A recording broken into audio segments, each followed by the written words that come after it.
really, his life was really a legacy of love and compassion. And everything that he did, he really did it in the mood of trying to serve others. Even on his deathbed, he had that mood of service, and he always would encourage us every day to see that every day is a new opportunity to serve and help facilitate others and see what we can do to minimize other people's suffering. So he really, through his life, showed us what it means to be a devotee. He was so dedicated to Srila Prabhupada, and he didn't waste any time. He was so meticulous about using all of his time in service, and as an aspiring devotee of urgency. And he knew that his time, he knew that, there's not like an endless amount of time. So he made sure that everything that he wanted to do, he got the books out he wanted to do. He really made that his spiritual life such a priority, and everyone in the world a priority. And so I'm just really grateful that we have this wonderful opportunity to celebrate and honor his legacy. And I'm excited to hear from other devotees. So we'll start with hearing from many of his disciples. And just thank you all so much for coming. And thank you, Maitri Shakti, for letting me do a little service. Hare Krishna. Have a wonderful weekend, everyone. Thank you so much, Devaki. Thank you for opening things up so nicely. I'm looking forward to hearing from you and your family a little bit later on. Just a point for you guys, because you're going to be speaking later on, you might want to check out your internet connection because it's not so clear. Okay, Devaki, so just have a chat with, if you could have a chat with your family. So thank you so much for coming, everybody. I know more devotees are joining us as we're settling in. I just have a humble request. I've got the service of kind of navigating through all the wonderful memories this evening, and I have a couple of requests so that I don't offend you inadvertently. Just a couple of rules. When it's your turn, try and stick with 10 minutes if you can, and if I do kind of end up kind of reminding you that it's time to wind up, please forgive me. Secondly, if there's someone not on, or if your internet connection is weak and it cuts out, I will move to the next person and we can come back to you when you have a connection. Please leave us messages in the chat room if there's an issue with your connection and you want to speak a little bit later. I have sent out the schedule already, but it's not hard and fast because I know people's have their technical hitches. So we are actually very honoured to start off with a very dear god brother and senior devotee and much loved by all of us, Bhakti Damodar Marj. So Marj, please could I ask you to share your memories? And another request is, anybody else, please can you mute your mic so that we can hear Marj clearly? Thank you so much. Over to you, Marj.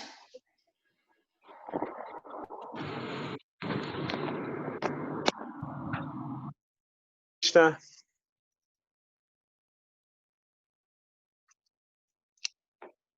Can you hear me? Marj, we can hear you very clearly and we can see you clearly. All right. Okay. Marj, would you be kind enough to lead us in Gurudev's Pranam mantra so we can get his blessings, please?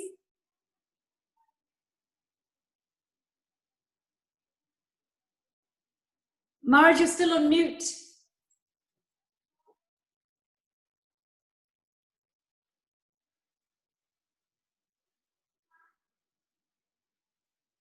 Namo Vishnu Padaya Krishna Pristaya Bhutale Srimate Bhakti Tirtha Swami Nitinamini Namaste Krishna Padaya Prabhupada Shritatmani Shri Gaura Karuna Shakti Bhakti Tirtha Namine. His Holiness Bhakti Tirtha Swami Maharaj Ki Jai. So today I would like to defend instead of a direct memory, because last Vyasa Puja of Gurudev, he had Mayapur. One of his godbrother was was speaking about him, and he said, when the Gurudev left the movement, what is Solenel Radhanama, they left the movement. And he has repeated this thing twice. And I'm sure he will also speak this somewhere else. This may not be the first time or the first place he's speaking. And because many people are not aware, I feel I should explain this so that everybody can understand. That time, which is being referred to him as leaving the movement, was the best time of ISKCON in West Africa. He was not attending the GBC meetings. So it was difficult for me to understand when someone say he left the movement. Leaving the movement means what? He has joined a different organization. He's now on his own, or he's on his own. He has created his own movement, like some of his brothers or god sisters did. But he did not do like that. He was not coming for a GBC meeting, but he was in West Africa the whole time. And that was the best time of his con in West Africa, because I remember clearly he was with us, and just like one of the devotees said, it was this time that Gurudev established cottage industries in Nigeria and in Ghana. We had a shoe factory. We have factory for producing chalk, school chalks. We have factories for producing Mridanga, that's in Nigeria. The shoe factory was in Ghana. The incense factory is in Nigeria. Mridanga, cutlass is in Nigeria. We're making also our own pendants, varieties of pendants. In particular, I was in charge of that because I was serving the BBT at that time. He also established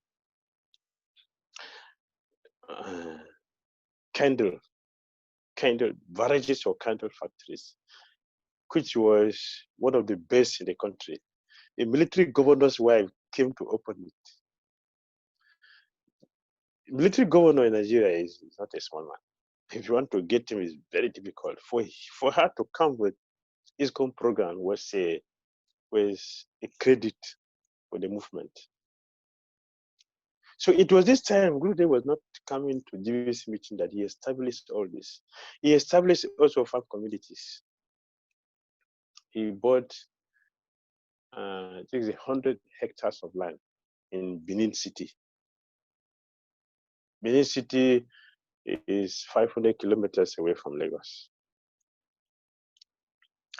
And then the Gurudev designed it. I still have the architectural drawings and the plan he made in creating a community. So when you think about Gurudev, there's so many things that come to the mind. You think of a father, you think of a spiritual mentor, you think of a king, you think of a protector, you think of a self-sufficient community-based leader. You think of everything. Everything comes to the mind when you remember his solid Bhakti. So many things come to the mind, unlimitedly, as far as I know, according to my own relationship with him. So many things come to the protector, spiritual guide, mentor, and a universal teacher. One who is, like, when you were making introduction, you did mention he is one who cares for everyone.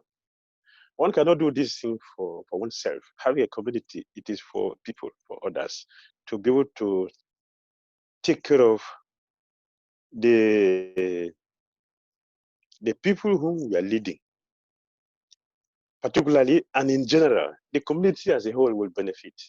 So if you are producing food, you are going to keep everything? No. Others will come to purchase, to get something. So it was this time that Gurudev established all these wonderful facilities. So he did this in Benin City, and not just that he got the land, and he mobilized devotees to cultivate it, because that was his language. Produce what you eat, produce what you need, make your own clothes, self-sufficiency. That time, that was the language. Now it is sustainability. At that time, the word was self-sufficient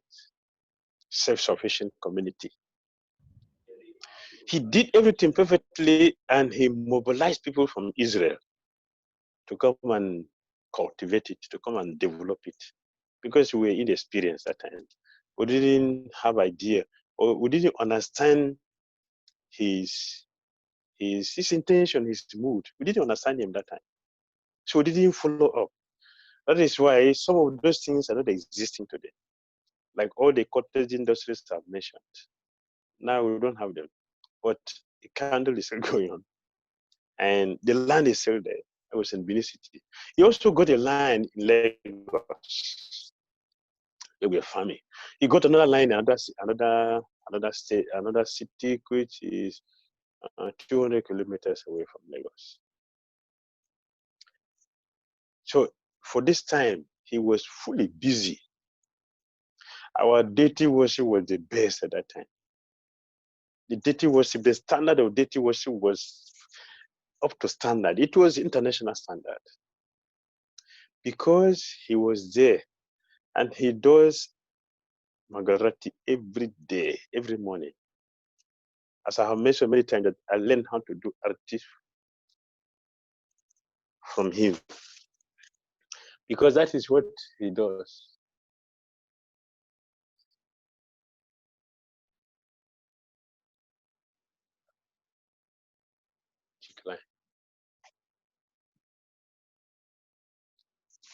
So this is a personality we had with us. As for some of us, a spiritual master, for some, God brothers, God sisters, for some, a Hare Krishna devotee. That time was the best time in preaching. Regular compulsory Harinam, and the Harinam was it is something else. When I say something else, our Kirtan, nobody attend early morning, 4:30 Margaret, everybody must sweat. You even if you are stone, you will melt. That was the standard of his Kirtan. And he established that we still maintain it to the day. Our Sandhyarati is 1 hour, not 30 minutes like he's done in other econ centers. Lagos Temple in West Africa is 1 hour, and we still maintain this 1 hour. Sandhyarati 6:30 to 7:30 before Bhagavad Gita lecture. Like I've seen in many places, most of ISKCON temples you go today, there is no Bhagavad Gita class. Devotees are everywhere doing so many things, but we still maintain the standard, because Gurudev established this right from that time, and he was there with us. So we had the best of ISKCON in West Africa at that time, because he was staying there with us. Food for Life is regular. Food for Life is regular. Our Food for Life lasts from morning to night. We leave temple 6 o'clock in the morning, we come back 6 in the evening. Heavy kirtan, dancing, distribution of food throughout the whole day. And till today, people know if you're looking for Hare Krishna, they don't direct you to ISKCON temple. They direct you to this particular spot we have been using for our program for years. So if people are looking for Hare Krishna devotees, they will go to that very city, that very corner, that center, because it is like the design for Hare Krishna. And Gurudev will come after we have gone to set everything, set the table, set all the table for prasadam. The Kirtan is also going on. Then when he comes, hey, heaven on earth. It is heaven on earth. The momentum of the Kirtan will take a different turn. Heavy. is dancing. Who are you not to dance? It's not going to ask you to dance. You will join the dancing. So the farm was going on, Food for Life was going on, college preaching was going on, university program, daily Sankirtan. I can never forget in my life the restaurant we had at that time, the pie. What do you call pie? Now you say samosa or something. We call it pie that time. Pie. The taste of that pie, it is still in my head. You cannot get it this time. The quality. If I'm not joking. Even if you have a constipation, looking at the samosa, we call it samosa now, so you can understand. You develop taste to eat. That time we were competing with Los Angeles. That was the standard, Los Angeles temple. So he preached the Christian consciousness, the established Christian consciousness in West Africa. It was the best. That was the time we made a lot of devotees. Devotees were joining, unlike like today. Many devotees were joining, and many temples were open. So in Nigeria alone, there are 9 temples. And all the temples in West Africa are owned by ISKCON. None is rented. It is Gurudev's preaching. It is his influence that he was there with us. ISKCON was popular. Every television house knows about it. A radio, newspapers, you have articles. The temple was really bubbling. People come and go. It's a temple, live temple, because Gurudev was there. On Sundays, like, yes, everybody's expecting the Sunday, expecting to come to Sunday program, to see Gurudev, to hear the lecture, to associate with him, to participate in Tirtha. It's a competition. It's a competition. We compete dancing. Marsh, thank you so much. That was wonderful. You'll see that with the West African devotees in America, you see them that different because of the standard they had from Africa. Hare Krishna, thank you very much. Thank you so much. That was so beautiful. Thank you for joining us from Vrindavan. We've also Hare Krishna. Hare Krishna. We're also going to be later on hearing from many other devotees from Vrindavan. We've got a God family everywhere. Vrindavan, we've got devotees speaking from South America, from the States, from Europe, from everywhere. But next, we're going to be hearing from our very own Yashoda. She's based in Gitanagari. She's one of Gurudev's longest serving disciples. So Yashoda Mataji, are you there? I am. Can you hear me? Yes, I can. You look wonderful. Thank you so much for joining us. Over to you. Hi, Hare Krishna. Oh, glories to Srila Bhakti Tirtha Maharaj. Just listening to Bhakti Dira Damodar Maharaj talk, so many memories were coming back about being in Lagos. I remember those pies. I remember selling incense as part of Sankirtan with the books and the pendants. I remember the factory in Lagos. I remember all of those things. But I want to talk a little bit about coming to America. You know, there's that Eddie Murphy film, Coming to America. So when I came to America, it was not my intention to be here. But Bhakti Tirtha Maharaj, Gurudev was very much a utilitarian. He would utilize whatever resources he had in the service of Srila Prabhupada, and his whole mindset was, how can I use what Krishna is giving to me to push on the mission? So when I joined the temple in Lagos, at that time, when you joined the temple, you surrendered everything. I emptied my bank account. I brought anything that I thought would be useful. It came to the temple. And I had been living in the temple for a few months. And Gurudev wasn't there when I first came, but he would come and visit periodically. One time I was in a darshan with him and he asked me, what are you going to do? Because I had just finished college. I had just finished university. I'd moved into the temple and I was there. And I said, well, I'm going back to Europe. I want to go back to Europe. And he said, oh, really?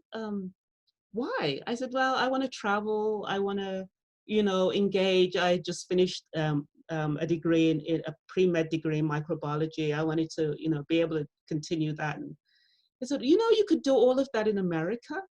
I'd already been to America and I didn't like it. And I was thinking, yeah, but I prefer to be in Europe. He said, yeah, you could travel, you can, further your education if that's what you want to do. You can, it would be really nice for you to be in America. So you don't argue with Gurudev. You can, eventually he will get his way. So one day he told me, I have a ticket for you and we're heading to New York. So we got on the plane together, and I don't remember what the plane was, but I do remember there were 3 seats in the middle, and I don't know if it was 3 or 2 seats on either side of the plane, but we were in the middle section. Gurudev was on the right-hand side, I was on the left-hand side, and there was 1 seat in between us. Now you have to remember, I was 25, I was a Bhakti. I had only been living in the temple 6 months. I'd only been in Krishna consciousness for maybe about a year. This was probably about maybe the 4th time I had actually been in Gurudev's presence, like close presence, not just seeing him in a kirtan or, giving lectures in the temple. As Bhakti Dira Damodar Maharaj was saying, that the standards in West Africa were very, very strict. We spent very, very little time in association with Gurudev or any sannyasis, anybody like that. So to be in a seat like 12 inches away from Gurudev for 7 hours, it was quite daunting. So I'm sitting there, and the devotees had given me, prasadam, samosas, sandwiches and things for Gurudev. So it was my responsibility to feed him. But I'm sitting there thinking, okay, should I ask him if he's hungry? What should I do now? I'm looking at him out of the corner of my eye. He's like sitting there chanting, and then he opens his metal briefcase, and he's looking through the briefcase and, writing and engaging himself well. And I'm sitting there thinking, okay, I finished my rounds. I should read. I can't sleep. Gurudev is like 12 inches from me. And then it was like, maybe I should ask him if he's hungry. He hasn't eaten anything yet. Should I see? He's not going to eat the food on the plane. So Maharaj, should I give you some prasad? Are you hungry? He said, yeah, you can do that. So then I got up and I went to see that the air stewardesses, the attendants, the flight attendants, they call them now. And she had been watching him, she had been looking at him, and she had been like, how they walk up and down checking to see if everything's okay. They're saying, oh, are you okay? Do you need anything? But I could see she could tell that there was something different about him. So when I approached her, because it was like, what am I going to do? Give him a samosa in his hand? So I said, I need a plate or whatever. He has a special diet. I have food for him, but I need to serve it on something. So she said, yeah, don't worry. I'll get you, a plate, glasses, things like, would he like water? I said, yes, that would be great. So so she brought me a plate from first class. I gave him the, presented it nicely, offered it to him, he ate. And then he gave me the plate and said, take prasad, So I got to eat his remnants. So finally the flight ended and I could kind of start breathing a little bit. We got to the airport. We went through, picked up our luggage and everything, went through customs. Of course, you're giving them, I'm sorry, before we get to the baggage and everything, you have to go through customs. So he handed over his passport and my passport, and it was like, okay, so what are you coming to America for? He got saw his passport, I live here. What are you coming to America for? Sightseeing. I actually didn't say anything. He was just like saying everything. And then the guy looked at the passports, he looked at us, he looked at Gurudev, he looked at me, he said, what is the relationship between you two? and Gurudev just instantly said, this is my daughter. And it was like, okay, yeah. I just kind of just smiled and nodded. He handed back the passports and said, have a good trip. We came in. Gurudev had a danda, but he never traveled with it. He would have dandas in the different countries where he was. And then, so we were waiting for devotees to come from New York Temple to come pick us up from the airport and take us back to New York Temple. So when they arrived, I can't remember what their names were, but one of them was carrying his danda. And so he gave the danda to Gurudev, offered his obeisances. And then Gurudev said, okay, I need to go check on something. And he gave his danda to me. And so I'm there, standing there, carrying Gurudev's danda in the airport. And with my immaturity, what do I think to do but start playing with it? So I'm like waving it around and like tapping the devotees that came to pick us up, like the Queen, go spinning it around. Gurudev used to do, like, you would spin a top like during kirtan. Yeah, I would be doing that with them and everything. And then of course Gurudev came back and looked at me, kind of like shook his head a little bit and said, you got to take this seriously. I handed back his danda. And then we exited the airport, we went to the temple. And I have another pastime at the temple. I don't know, how much time do I have? You got a couple minutes? Okay. Yeah, then Gurudev just had a way of really, not just multitasking, but like how Krishna does so many different things when he does, like he has a pastime, but he does this, he does this, he does this, he does this. So many different layers of things are taking place. So with Gurudev, so many different layers of things were taking place as well. So it's not just like being in his presence and, being mindful, not just of how I'm trying to serve him, but the people around him too. When we got to New York Temple, of course, he went off with his godbrothers and everything. And this was the first time ever in New York Temple for me. And it was like, well, I was just thinking, well, I'm going to go off and maybe explore, see the deities, just I'm in New York, I'm in New York Temple. What am I going to do here? So the first thing that he gave me was, he opened up his case again and he gave me a couple of yards of this shiny, it was about a yard of this shiny saffron material and said, make me a bead bag, and then walked off. It was like, okay, first time in New York Temple, don't know anybody here. How does he even know I sew, So it was like, okay, make him a bead bag. But and I did, and this is a little bit longer, but reflecting on that over the years, I came to realize that one of the things that Gurudev did just in that simple action of asking me to make him a bead bag from this material was I had to become resourceful myself. I had to be creative. I had to be communicative. I had to create a relationship with people that I'd never seen before, figure out the resources there, utilize them, do what needed to be done, and get the bags back to him. I actually made 2 bags out of that material. They counting beads and everything on them. And when I gave them back to him, he kind of just nodded, said, thank you, put them in his case. I never saw them again. I probably gave them away, but I was just recapping, re-looking at that and just thinking that Gurudev gave me the courage to be able to go into any situation and make whatever needed to be done happen. And that's how he treated all of us. He saw whatever potential we had and he brought it out of us in so many different ways and so many loving gestures or loving instructions, or maybe not even, or even just giving us the source, but he was able to help us tap into that potential to be able to serve him and the mission of Srila Prabhupada and the mission of Lord Chaitanya.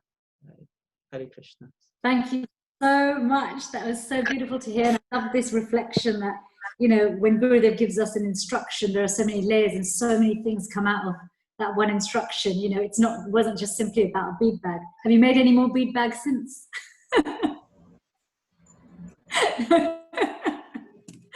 No, I haven't. That's first and last bead bags. Thank you so much. Really grateful, beautiful. So now we're going to move to Bhakti Charadeshna Maharaj. Maharaj, are you there? I believe you're joining us from Vrindavan. Also one of our very senior god brothers and originally from Africa. I think there's a few in Vrindavan at the moment. Maharaj, are you there? If Bhakti Charadeshna Maharaj, you're not there, you'll need to unmute yourself. Yes. If you're not there, you there? I'm here. Hare Krishna. Lovely, I can see you. Hare Krishna Maharaj. Thank you. Hare Krishna, Mataji. Hare Krishna. Namo Vishnu Padaya Krishna Prasthaya Bhutale Srimate Bhakti Tirtha Swami Sinamne. Namaste Krishna Padaya Prabhupada. Satman Shri Gaur Karuna Sakti Bhakti Tisnamne. Hare Krishna, everyone. So I'm very happy to participate to this program. Very nice program. And remembering Gurudev, I remember three things, many things, of course, but three major things that I remember is expertise in doing everything, is love for perfection, and is love for all devotees. You know, he was very expert in everything, as you can see, dancing, teaching, even dressing. I remember when I met Krishna consciousness, I was a student. My plan was not to join because I did not like the way the devotee dress, the tilak and shaving the head. So my desire to become a full-time devotee came when Gurudev visited the temple, our country, Ivory Coast, for the first time.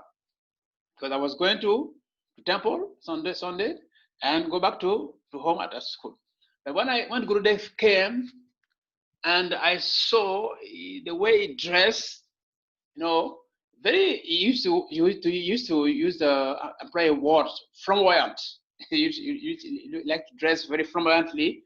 So I got the taste to wear dhoti. So I said, okay, so I can join also this company, because now I developed the taste of lacking wearing dhotis. So I was expert in chanting, expert in dancing, expert in bringing many devotees toward him, and expert in giving classes and lectures and conferences on the radio and in television. And one thing I observed, just like he was conscious that he has a little time to spend with us. That's why he was acting very, very, very, very fast. If you are not very fast, you cannot work with Gurudev. He was very active, very fast in everything he was doing. Just like as I said, he knew that he has very little time to spend with us, so he wanted to give us the best he could give to us, because he knew very well that very soon he was going to leave us. And one word he used to use frequently was mediocrity. He said we should not be mediocre in everything we do, that we should not give many explanations to failure. Just don't fail. If you fail and you give so many reasons of failure, that's not good. So be an expert devotee and never fail. So it was doing everything to the perfection. Yeah, and his way of life was like a real soldier. So for him, I learned that it was possible to fast for a long period. Just like we knew him, he was eating for many years. I know him once a day, and he has a very fixed time to eat. I think 4 p.m., 4:30. After we do the offering for Boga offering for 4. Then you have to take his prasad. And in the morning, he doesn't take anything. 4:30, take prasad, and sometimes some milk in the evening.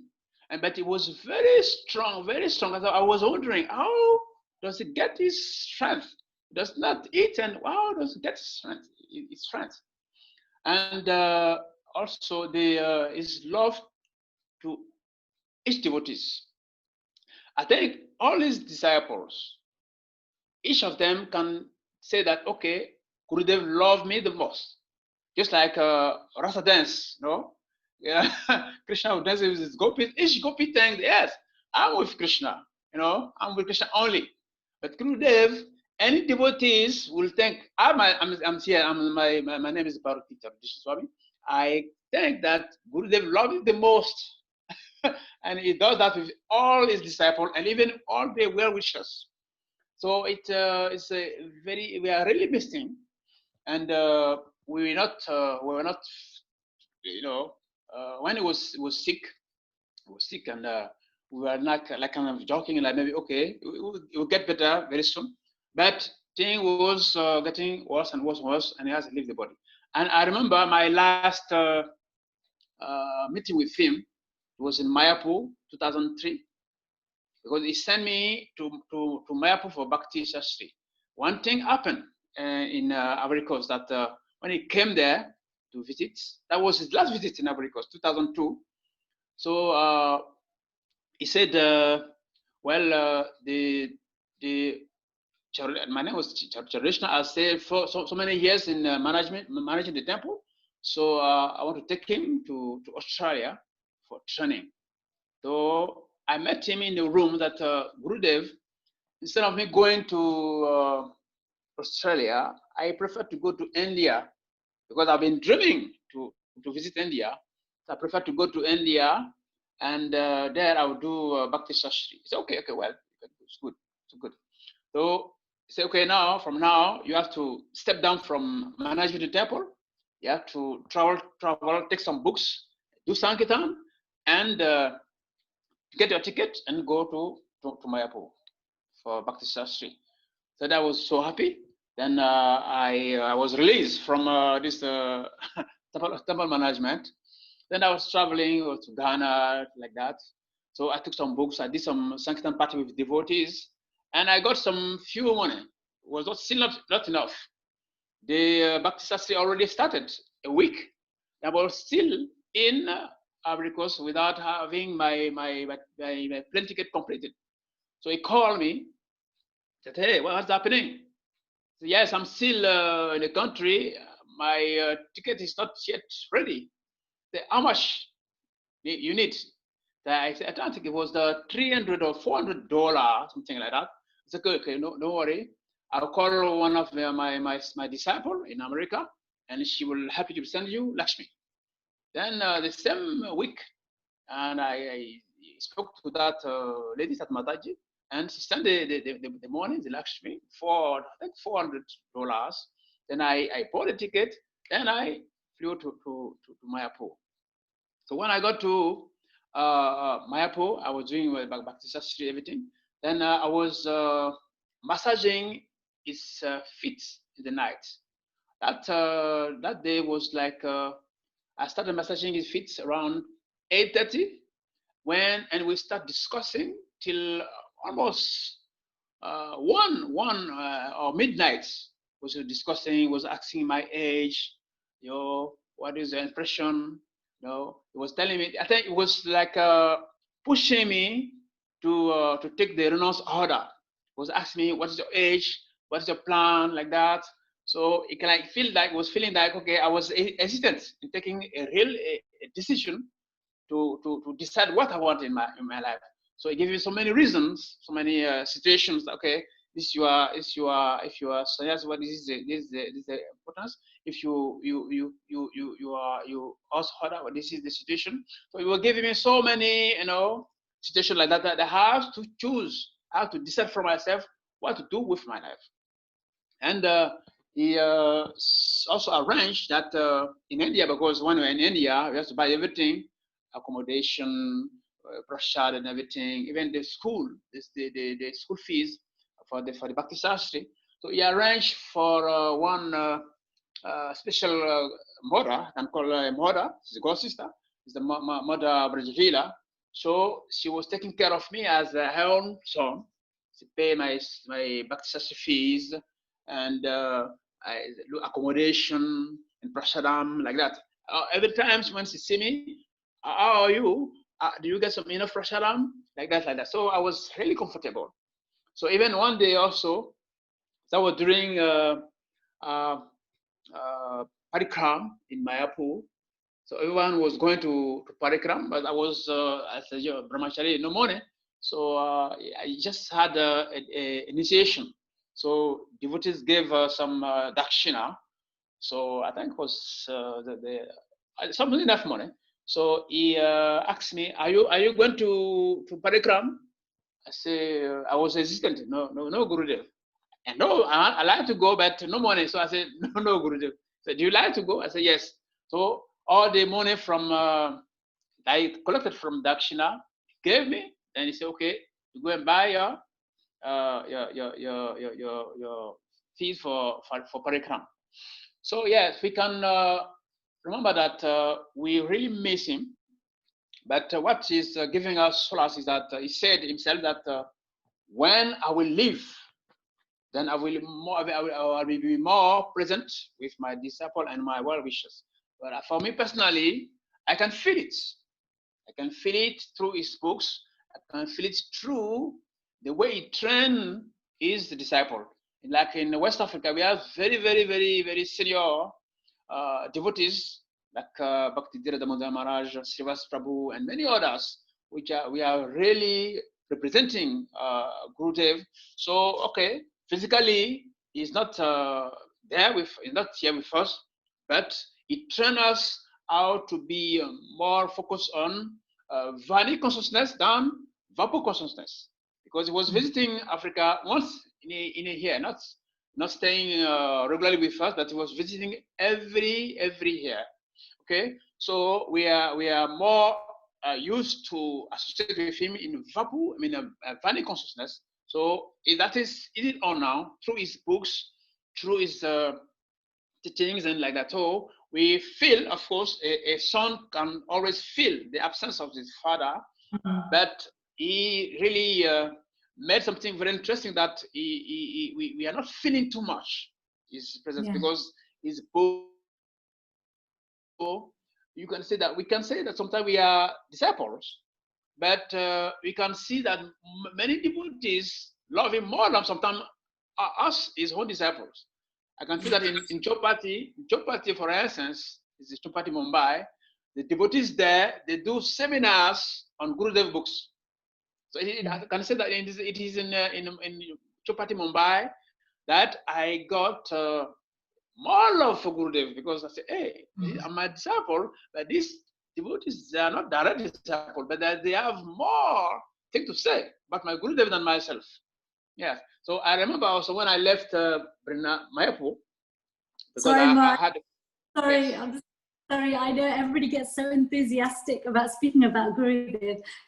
Thank you so much for sharing that. You know, I loved your points about Gurudev was so devotional and so loving that everybody felt like he loved them the most, right? Yes. And this point about his books, you know, much of that love is felt so strongly through his books, and I think that's one of the reasons why even devotees who never met him, who had much association, have developed a very strong connection with him. So thank you so much. I'm very grateful. Maharaj's books are available in print and you know, on Kindle both if you go to Amazon, but we'll tell you more about that later. Let's continue with the program. Can I please call now Mother Kartamisha? She's originally based in Gitanagari. Again, did a lot of service there. Very, very wonderful devotee, and she's now taken Banapras and is based in Vrindavan. Mother Kartamisha, are you there? Can you please unmute and put your video on if you are there? Haribol? Kitty, she was online earlier, but I think she's not on now. Okay, so in that case, while we wait for her to come back on, could I please please ask Bhakti Vasudev Maharaj to speak? I know you're there because I saw you earlier, unless you've gone, Maharaj. I also don't see him again, Chitty. Okay. Okay. I think he's here. He is? Okay. Yeah. Because I put it on gallery view so I can see. Yeah, I can see you, Bhakti Vasudev Maharaj. Hare Krishna. Are you ready? Should I go ahead? Yes, please go ahead, but it is choppy, so your internet connection's a little bit unstable. Namam Vishnu Padaya Krishna Prestaya Bhutale Simate Bhakti Tirtha Swami Itinamane. Namaste Krishna Padaya Prabhupada Astatapne Si Gora Karuna Shakti Bhakti Tirtha Swami Itinamane. So, one of the outstanding trainings that our Gurudev gave to the devotees in West Africa is like training people to go to the war front, or training people to swim across an ocean.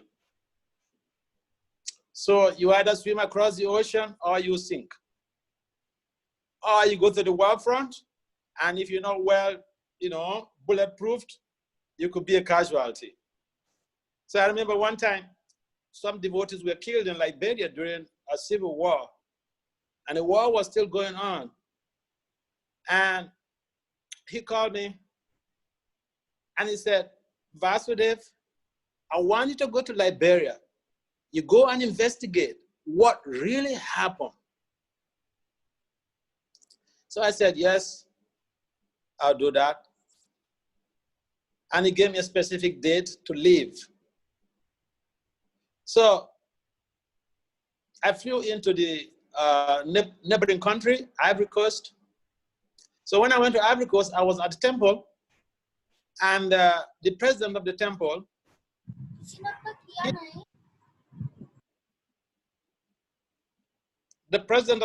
in Ivory Coast, he told me, do not go to Liberia except you want to die. So in response, I asked him, between you and the Guru, whose instruction should I accept? Is it you? I said, of course, no. I will go to Liberia, whether there is a war or no war. I will go to Liberia, and if I die, that will be a glorious death.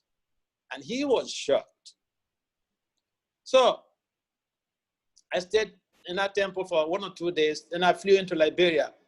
On arriving at the airport, the whole airport was filled with military guys, soldiers. So there was one person who was there to pick me up, and then he took me to his place. And so I stayed with him, with his family, for a couple of days. And I went out to investigate what really happened, how the devotees got killed and everything else. And then I just had no return tickets. So in a war-torn country, I started having to collect, go out on Sankirtan to collect some money for my ticket. And then they called me on the phone. We spoke. I told him the challenges of leaving the country after all of the investigations. And he instructed the president of one of the countries in West Africa, to send me additional money to be able to complete my ticket. And that's how I was able to leave the country. So that's one of the reasons that I mentioned that it gave us a particular type of training that either you have to swim across the ocean or you sink, or you are prepared to go to the war front, well bulletproofed, and be a successful hero, or if you're not well bulletproof, you die and you become a casualty on the war front. So that type of training is very relevant to modern day management science. It's called human capital investment. And so each and every organization, leaders are provided with facilities, training, on-the-job training, interpersonal relationship that is based to create competitiveness and improve basic competencies to be able to lead or to be able to serve. So he was very, very into that mood of investing on human capital. And he had to mentor the devotees that he was training. He has to help them with leadership, pipeline development and retention. He has to help them in creating avenues to be able to preach. And I remember in my case, he personally mentored me on how even to appear on a public view or a public television, where I should focus when I'm having an interview, where I should focus my eyes. So his relationship with the devotees was not only personal, but it was geared towards a structure that is based on succession planning. In fact, when he was preaching in West Africa, one of the things that he vehemently would repeatedly mention was that I want local gurus, I want local sciences. And he will mention that if any of you who is here, who is a part of the movement, if you want foreigners to come and rule you, I am gone. So I remember Damodar Swami Maharaj mentioned that we had local leaders. All of the local leaders from regional secretary to Indagopa, Ingota, they are all local people. And therefore, his original plan was, he had a strategic plan in creating gurus, creating sciences, and creating a sustainable future for the movement. All glories to Srila Bhakti Swami Maharaj Ki Jai. Thank you so much, Maharaj. That was beautiful to hear. You know, Maharaj has got a very strong academic background, as well as being so renounced, humble, and devotional. He's a wonderful personality. I've only had the good fortune of meeting you once, but you left an impression. So thank you so much for sharing, Maharaj. Can I please request now, dear Nitai Prabhu, to unmute and put your video on. Hare Krishna, I am just arriving at the destination, so if another devotee could talk, then after that I will be ready. Thank you. No problem. I saw Bhakti Nrsimha Maharaj on the line too. Maharaj, are you able to share now? Yes. Thank you so much. Hare Krishna. Hare Krishna. Can you all hear me? We can hear you and we can see you. Thank you. Thank you very much for inviting me. Thank you. To say something about His Holiness Srila Bhakti Tirtha Maharaj. I was fortunate to serve under him between 1994 and 97. At that time, I was in South Africa. And as you all know, South Africa at that time was still in the old ways. We grew up in the old South Africa, and we were kind of not that much motivated. My inner confidence and self-esteem was zero, because I've been told that you people were created by the devil to be always lower, to be always like a carpet that we can walk on and wipe our feet. That's what people used to tell me, at least when I went to teacher institutions. And I was always boiling from within. But when Bhakti Maharaj came into my life, he was like kind of a sent angel. Just his smile alone destroyed all my ignorance. And he asked me, "What are your plans, young man?" I said, "Maharaj, I have no plan. I'm just serving." He said, "No, you should have a plan." I said, "What do you think should be my plan?" And he told me, "You know, here in Africa, we lack leadership. We need young people like yourselves to commit more." I said, "Commit more?" "Yes." And he told me, "I need more sannyasis of African origin. At that time, I thought I was young and I was inadequate. He told me, you should get ready. I said, no, Maharaj, I'm not ready for those things. I was afraid.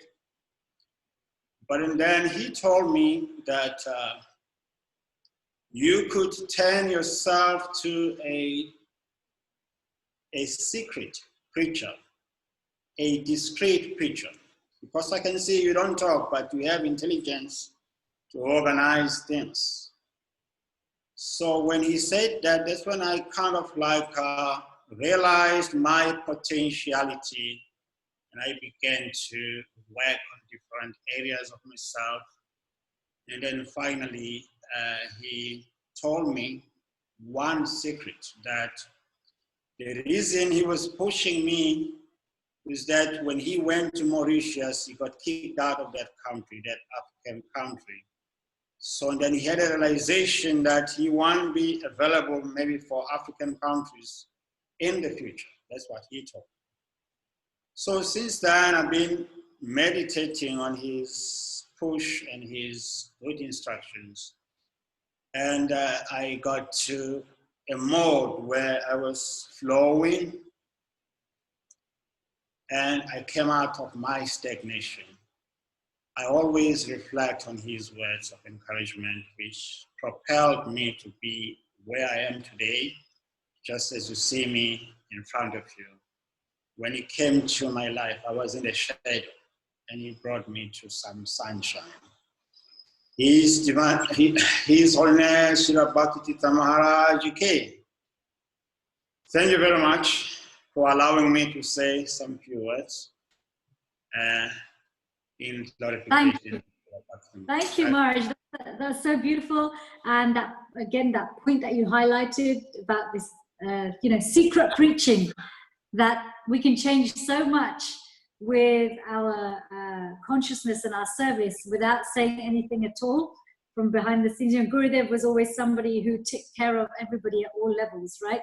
He had this saying, whilst caring for the many, don't forget about the one. And often that kind of service is not by everybody else.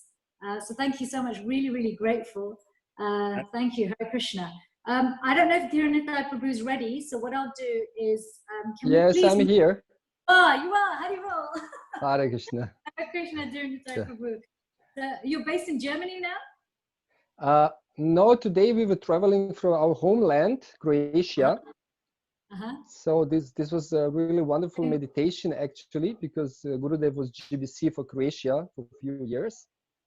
Yes, and on Sunday we are returning back to Germany, where we are serving for the last 8 years. Yes, and for those of you who don't know Tirtha Prabhu, he has been responsible for translating many of Gurudev's books and making the nectar available for many more people. So I'm going to be quiet and hand over to you. Thank you so much, Prabhu. Thank you so much, Siddhi Shakti Mataji. Namo Vishnu Padaya Krishna Prishtaya Bhutale Srimate Bhakti Tirtha Swami Niti Namune. Namaste Krishna Padaya Prabhupada Shri Tatmane Shri Gaura Karuna Shakti Bhakti Tirtha Iti Nam. So I'm very happy and honored to be today with you and just arrived at our destination. Yes, I was reflecting because we visited today also the main temple in Zagreb, which was visited by Gurudev. And I had really big privilege also to spend the time with him when he was in Croatia. And even I had an apartment near the temple, so Gurudev stayed 2 times, I think, at my apartment. So this was one of the best times of my life, of course, to be close to him and serve him in that way. And once he stayed really longer, and we made a whole tour through Croatia. But just coming back actually to the topic I would like to address today, that recently I was having discussion with a few of our God brothers, how we are actually missing the revolutionary movement Gurudev was really embodying in ISKCON and outside of ISKCON, especially in these challenging times. And then I just stumbled upon the letter of Srila Prabhupada to Karandara Prabhu, where Srila Prabhupada is giving so many wonderful managerial advices to Karandara Prabhu, but actually to whole ISKCON, where he is also saying devotees should be independently thoughtful and competent in all affairs. So this was really like the main thing in this letter. And I was then really reflecting how Gurudev was again embodying this. Also how a few of our God brothers mentioned how he was really expert and especially independently thoughtful. And to be independently thoughtful, what I observed with Gurudev, especially traveling through Europe also and in Croatia, how he would having some ideas, some realizations, especially, better to say, and he would then immediately when he would meet some of his God brothers, for example, at summer camps in Croatia, famous summer camps, where many other sannyasis were present, then I would, for example, be a driver for that day. I would pick up Gurudev and then would pick up, for example, Chandramauli Maharaj or Sachinanda Maharaj. And as soon as they would come in the car, then Gurudev started, to talk about his newest realizations and to share this. And basically to really check with them, And this was really very, I think, important quality of him, that he would always check on his realizations, if his realizations are complete, how the others, what are their points of view. And we could see even with his books how he would ask other God brothers and God sisters to write commentary, not commentary but forwards to his books. This was very important to him, to always be in this very nice interaction with his God brothers and with other devotees, and sharing different views, different opinions, and then coming to a conclusion. And he was so much on top of all the trends, of all the news, of all the things. It was amazing how he was really very concerned that he understands situations properly, that he understands, the concepts in order to be able to serve better. And this was very, very special quality which I could observe. And once even we were replying all these many numerous emails written to him, and it became really quite late in the evening. And some of you will have this experience with Gurudev. I think it was for sure 10 o'clock or even later, 11 o'clock in the evening, and we were still working on the emails.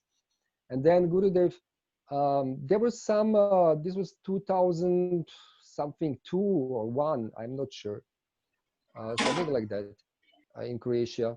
And there was some crisis, like usually, there are especially US was involved, and there was some war going on, something. And Gurudev told me, well, please, put on the news. And we were watching, TV while doing this, and Gurudev was with one ear really hearing to all this news, and then he was commenting. This was also interesting to hear his comments on the newest political developments, and how he was also, in that way, staying on top of all things, not being like, sadhu, just living for himself and with his bhajan, but he was really like not part of the world, but really showing, how to live in the world, and not being a part of it, but being a part of it in the sense that we can make a meaningful contribution to the world. And how much more time do I have? I was not looking. You were looking. You've got another 6 minutes. 6 minutes. Wow, that's a lot. Let's see how to go with that. If you need, if you don't, we can move. It's okay. No pressure. No. This will be enough. Thank you. Well, I was thinking how recently, and one of Gurudev's instructions to me was that I should learn as much as possible to be able to share with others. So this was like kind of general, but also personal instruction, and I can see how this is developing somehow in my life. So I'm always be brought to that course And recently I got involved with Vanasham College online, wonderful initiative by Bhakti Swami. As we, when we study Srila Prabhupada's instructions, and Srila Prabhupada wanted that every temple has Vanashama College as an educational institute to implement Vanashama Dharma, first to train devotees, and then to really train devotees in Varnas. And this is what we are missing in ISKCON. We have actually these days Ashrama Dharma, but not Varna Dharma. This is still missing. Anyway, so I was then going back actually to his books, especially leadership books, and trying to again revisit this to be able to give some courses there. And I was struck in a certain way, because that time when Gurudev was with us, no, this Vanasham was not such a big topic actually, although he was mentioning very much self-sufficient communities. But it didn't rank that time that self-sufficient communities mean actually Varnashama communities. No, he was using this, or this other term was mostly used by devotees. And then when I revisited his book Leadership 2, and I was struck how much he gave importance actually to establish a Varnashama Dharma, and especially Varnashama Dharma communities, and of course loving communities and communities of the heart in that sense. And yeah, so this was new revelation for me, how this was very much also his point, and how he was on one side very liberal in giving Krishna consciousness, in training devotees and being very merciful, very approachable to devotees. But on the other side, he was very conservative in following Srila Prabhupada's teachings. So although some of his god brothers mentioned to me directly that he's like kind of, how you say, controversial person in ISKCON. and that's a fact. We should be aware, and we should accept this, that many think that Gurudev is a controversial person for this or that reason. But we know that actually he was one of the most conservative in that sense, because he was really sticking to Srila Prabhupada and other acharyas. And as we know, Gurudev said that actually his dearest, most acharya was Bhaktivinoda Thakur, because he felt very close to his understanding how Bhaktivinoda Thakur actually presented the whole Krishna consciousness for his time, and his wonderful insights in his books. So somehow Gurudev felt very much attracted to Bhaktivinoda Thakur.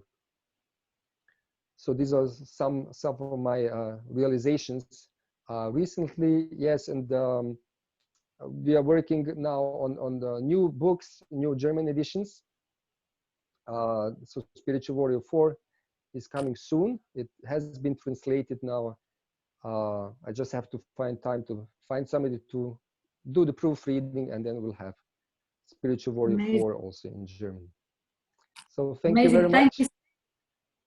Thank you. Such beautiful points. I love this point that you raised about how Gurudev's so dynamic in trying to share Krishna consciousness. At the same time, he was so chaste to Srila Prabhupada's teachings, and that he was so expert at sharing even the most conservative points, or points that seem almost kind of exclusive to Krishna consciousness, but in a language that everybody can access. Like, you know, self-sufficient communities are Varnashram Dharma, but self-sufficient community is a term that everybody can relate to, right? It's easier to translate than the term Varnashram.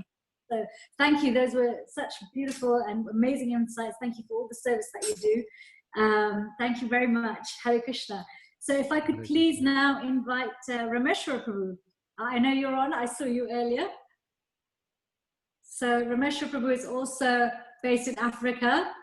He does a lot of caring for devotees. Prabhuji, are you there? Can you please unmute and put on your camera?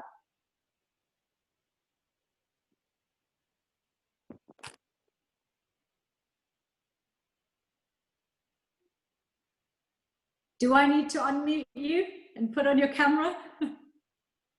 I can see you. Okay, Galaxy. You know what it is? It's because... Okay, I just sent you an unmute message. Can you unmute? There we go. Hare Krishna. Yes. Am I on air? Yes, you are. You're live. Go for it. Okay. Dama Om Vishnu Padai Krishna Pistai Bhutare Srimad Bhakti Tirtha Swami Nami Namaste Krishna Padai Prabhupada Shri Gora Karuna Shakti Bhakti Tirtha Swami Nami. All gracious Lord Bhakti Tirtha Maharaj Ki Jai. Okay, so thank you for allowing me to be part of you. And I'm happy to hear from many of you. Bhakti Dhira Maharaj, Bhakti Vasudev, Bhakti Charadishna Maharaj, and Dhira Nitai, and then Yashoda Mai. I think they have said a lot about Gurudev, and so I wouldn't have so much to say, more so for the limited time given me. How many minutes I have?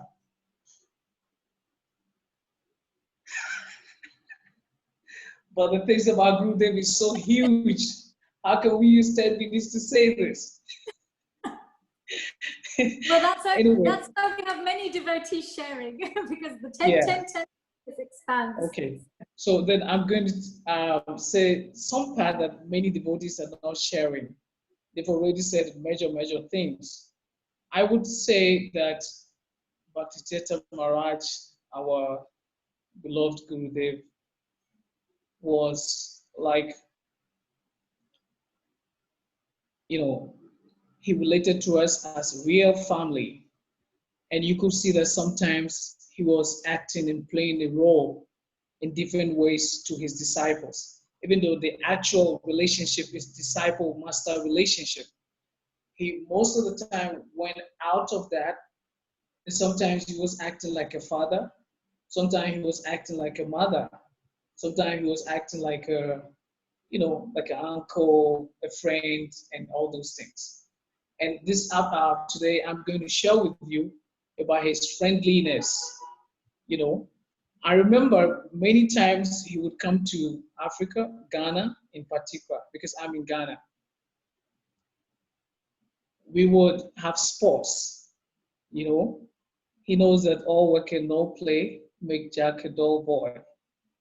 So sometimes he will agree, in spite of the intensity of the activities that we have, we would go outside the temple, maybe a beach, or sometimes some sports stadium, you know, where we're going to have games, and he himself will participate. So you can imagine that we are always chanting our Japa, Brahmin prayers, attending Mongarati, Sundarati, Bogarati, going to Sankirtan, all these things. But when he comes, we do the same thing.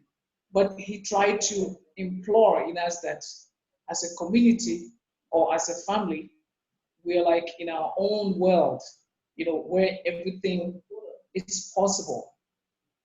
And I remember this incident when one time we had gone to the beach and we were supposed to play some type of game. You know, there was no formula. You know, devotees, we don't follow the world order. We used to create our own things. And we're going to have some kind of game physically. And we have to be, everybody have to get one person as a partner. So then Gurudev chose me as his partner. And it required that you and your partner, you're supposed to compete with the other partners, okay? By running to a certain distance, you know, at the beach. But the game was such that you have to carry your partner on your neck. And then Gurudev was my partner. You know, he's very tall. I'm not tall. Or maybe because I was young, you know, so then he has to carry me. He bent down, I sat on his neck, and then he carried me. Then the other devotees, they also carry, you know, their partners, and then we start running. So Gurudev was running, was carrying me at the beach. And maybe for some, than his usual mystic powers, or whatever, you know, we came first, you know. Then we changed the pattern of the game where it required that your partner would have to hold your leg, you know, your 2 feet upwards, you know, and then you walk with your hand. I don't know if some of you may be conversant with this kind of game. I mean, your partner will hold your feet upwards, and then you're going to walk with your hand. So then he has to hold my feet, you know, up to his chest, and then I walk with my hand, and we were running. And the other partners were doing the same thing. Then also, me and Gurudev, we came out first. I think some of the devotees who are watching, I mean, from Ghana, West Africa, they are aware of this issue, you know. But then what was so sweet was that here was our spiritual master, okay, whom we worship, we do all kind of things, we, you know, respect so much. He's a saintly man, but at the field, he came to our level, okay? I mean, holding, I mean, an ordinary person like me, my feet, you know, in the name of game, carrying me on his neck, you know, in the name of game. So many devotees who were there, especially we went with our ladies, you know, they were not taking part of that physical game. So they were watching, playing K10. But after that, everybody was wondering, wow, how a guru, we worship him every day, he came so low, you know. And we concluded that Gurudev was not just, you know, some spiritual master representing God and he's there to be feared, worshipped, untouchable. And no, Gurudev was very, very friendly. And anytime that he has to play with you, he's going to do it. And that also inspired us a lot, that many people who join the movement, we have our extended families or parents not agreeing that you join this Hare Krishna movement. But the devotees were inspired because each time Gurudev came around, he related to us in a very multi way that almost everybody forgot that he came from some biological family somewhere or something, you know. I also remember another time I was singing. It was Kartik, and I was leading the Damdara Astaka. And we had his Vyasa-san behind me. So as I was singing, after some time, I had somebody playing the drum, or one African drum. It's called djembe. But the way the person was playing, I didn't like it because I was leading the kirtan or the music. So I just used my left hand, you know, giving a sign, stop, stop, stop, stop, stop. You know, he came late in the temple room. So I didn't know it was our Gurudev who was playing the drum.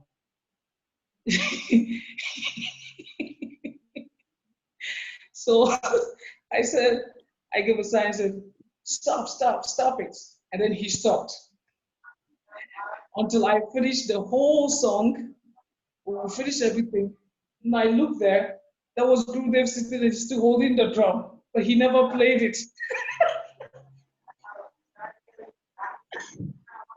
So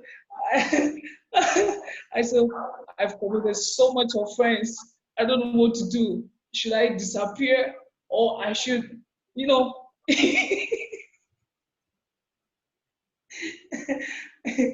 you know, and you know, this was a sign of friendliness and humility. This was our master. He was also the GBC, so you can imagine the authority. And a common person like me, you know, trying to stop him, a holy man, a divine person, for making a transcendental sound. So as all of you have observed that Gurudev, he was different. He was very, very different. You know that, I mean, taking Krishna consciousness to the other part of the world, you see that people are afraid of us, people are afraid to join, people have all kind of perception about us. They think we don't play, we are not happy people, we don't do that, we don't do this. But as you all know, where Gurudev is, he actually brought in a lot of things that could make everybody happy, very happy, and feel at home. Thank you. That also inspired me. How much time do I have?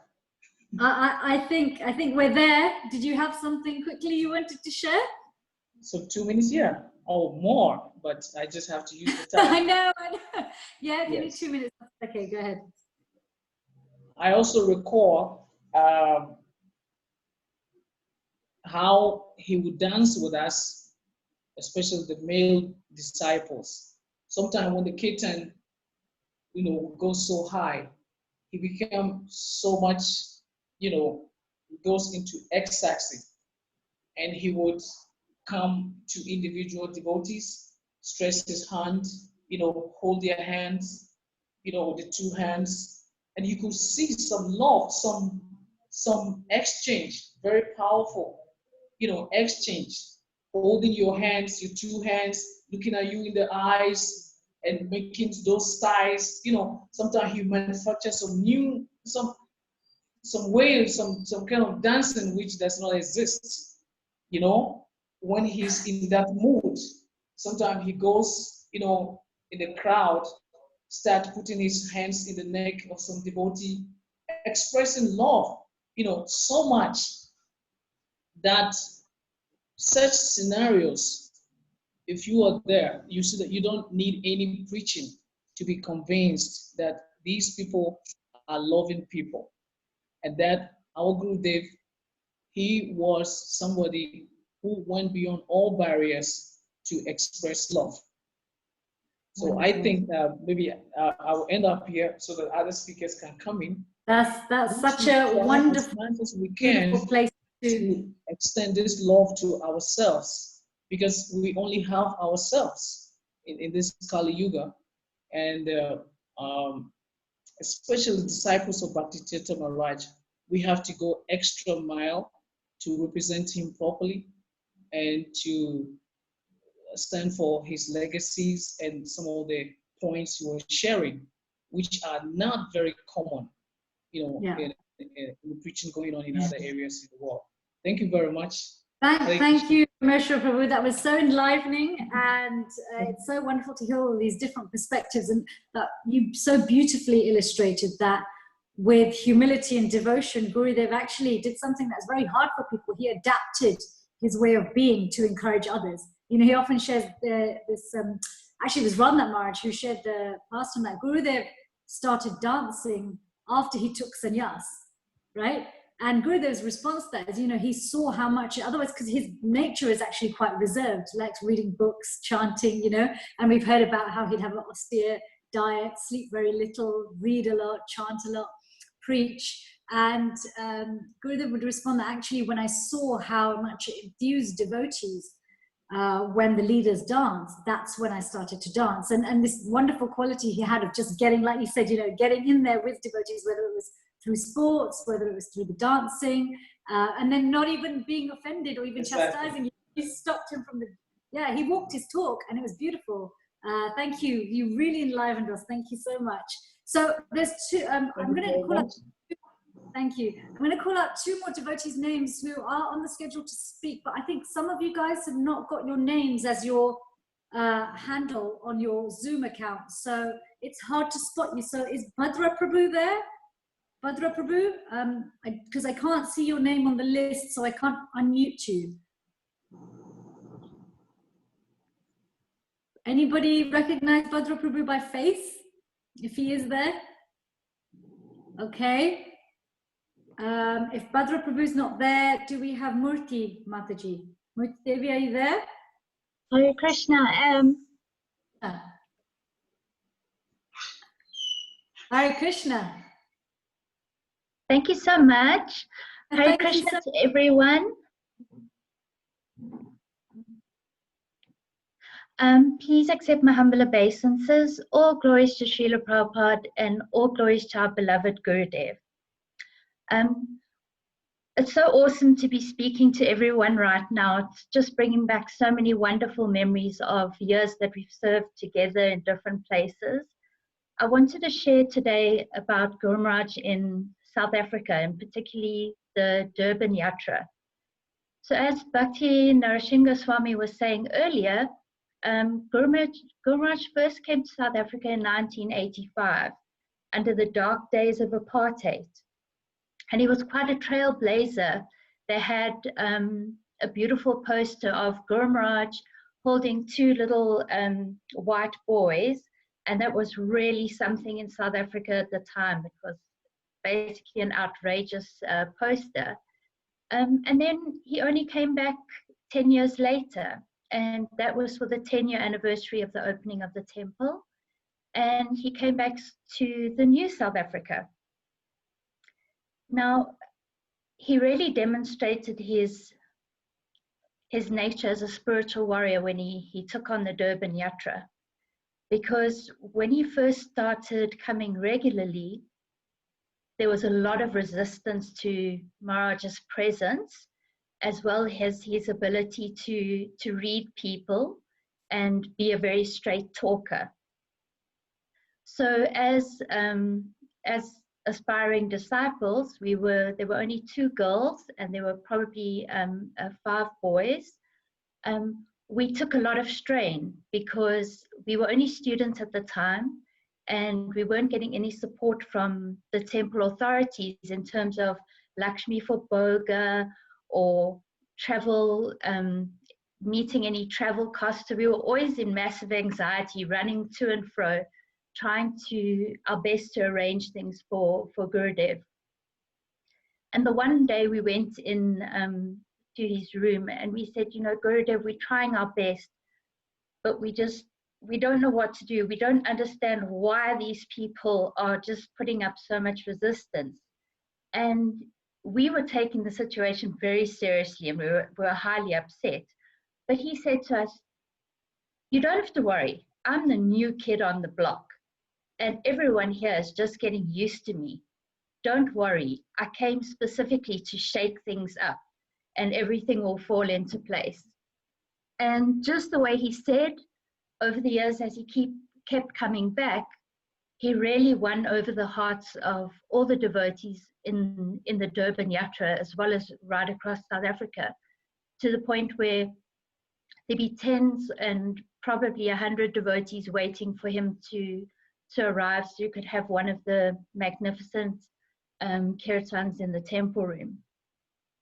So that just showed, you know, how expert he was, and his energy and his consciousness and everything he stood for really just permeated the atmosphere and made like a 360-degree change.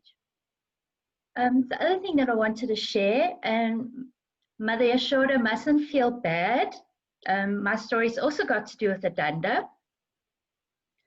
So there were only 2 girls, and so Nirvana, Mataji, and myself really got to do all the service. So we were the room preparers, the room cleaners, the cooks, the sewers. Even though we weren't expert sewers, we also mended clothes and did so many things. And we loved getting a chance to be in Gurudev's room for 2 reasons. One, the Nishingadev staff was there, so we'd have access to try and touch it and look at it and check it out properly. And then the other amazing thing we did as students, embarrassingly in our young days, is the 2 of us used to take turns hitting each other on the head with the danda. So I think ours is probably a bit more embarrassing than Mother Yashoda's, but we really enjoyed ourselves. I'm sure Gurudev would have been horrified if he'd seen us. So other than that, the two of us, Nirvana and myself, were not really servants. We were more like stalkers. And we used to keep like maybe a 2-meter distance from Gurudev. Didn't matter where he was going. The two of us would just be tracking him along. And if he went to his room, we'd be tracking. And then we'd be lingering outside the door. And I mean, this went on for years because we were so excited. We were so enthusiastic to be with him that we just wouldn't let him alone. And I'll never forget the one year we were doing our normal stalking activities, but we were very close to his door.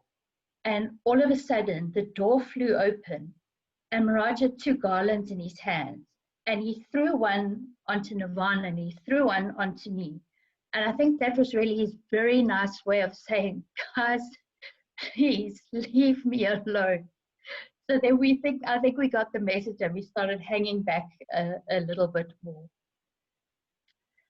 So we were so blessed with such personal times together, and really Gurudev just showed us such amazing mercy, even though we were quite, we were immature and we got up to a lot of mischief, but he was really understanding and very loving toward us. I'd like to just share something about Guru Maharaj being so multifaceted, and I think everybody has really touched on those points tonight. When we were serving him, we would rush from a radio program to a meeting with businessmen, and then we held that massive program with Nelson Mandela for the children. So we'd be dashing between all of these services, and Guru Maharaj knew how to read the people and he knew how to read the room. He once told us that before he speaks or before he interacts with people when he's giving a program, he determines how to approach it. So there are some programs that he actually never sat down. He just stood and he preached from a standing position because that is what the atmosphere called for. So he managed to fit in everywhere and to make all types of people feel comfortable. 2 last quick things that I wanted to mention is Guru Maharaj's amazing Harinams. We went on a Harinam in the Durban city centre onto the beachfront, and Guru Maharaj was with his drum and he was just literally running in the streets. So everybody around us, old Matajis, young Matajis, the Prabhus, pick up those saris and off we ran, chasing him down the streets of Durban. And we arrived at the beachfront and Guru Maharaj just jumped onto this rickety wooden table that had been left behind, and we were all having a heart attack. People were trying to hold the table because he was doing that like running motion on the table, and all we thought was, oh my goodness, this table is going to drop, and then what is going to happen to Guru Maharaj? So that was, and that was Guru Maharaj. You just had to keep up. You just had to keep on running. In whichever direction he was going, you just had to be there. And then a very sweet memory that I have of Guru Maharaj, the last time that I met with him in 2005 in Gitanagari, was that I had to leave to go back to South Africa. And it was very devastating to have to go, but I did. And this is a special thing about Guru Maharaj. We went in before we were leaving, and I didn't know what else to say. So I just said, well, Guru Maharaj, just know that we love you very much. And his response was, but not as much as I love you. And I think that really just sums it up. That says everything about Guru Maharaj. He loved each and every one of us with all his heart, and he continues to bless all of us today. Hare Krishna, everyone. Thank you so much.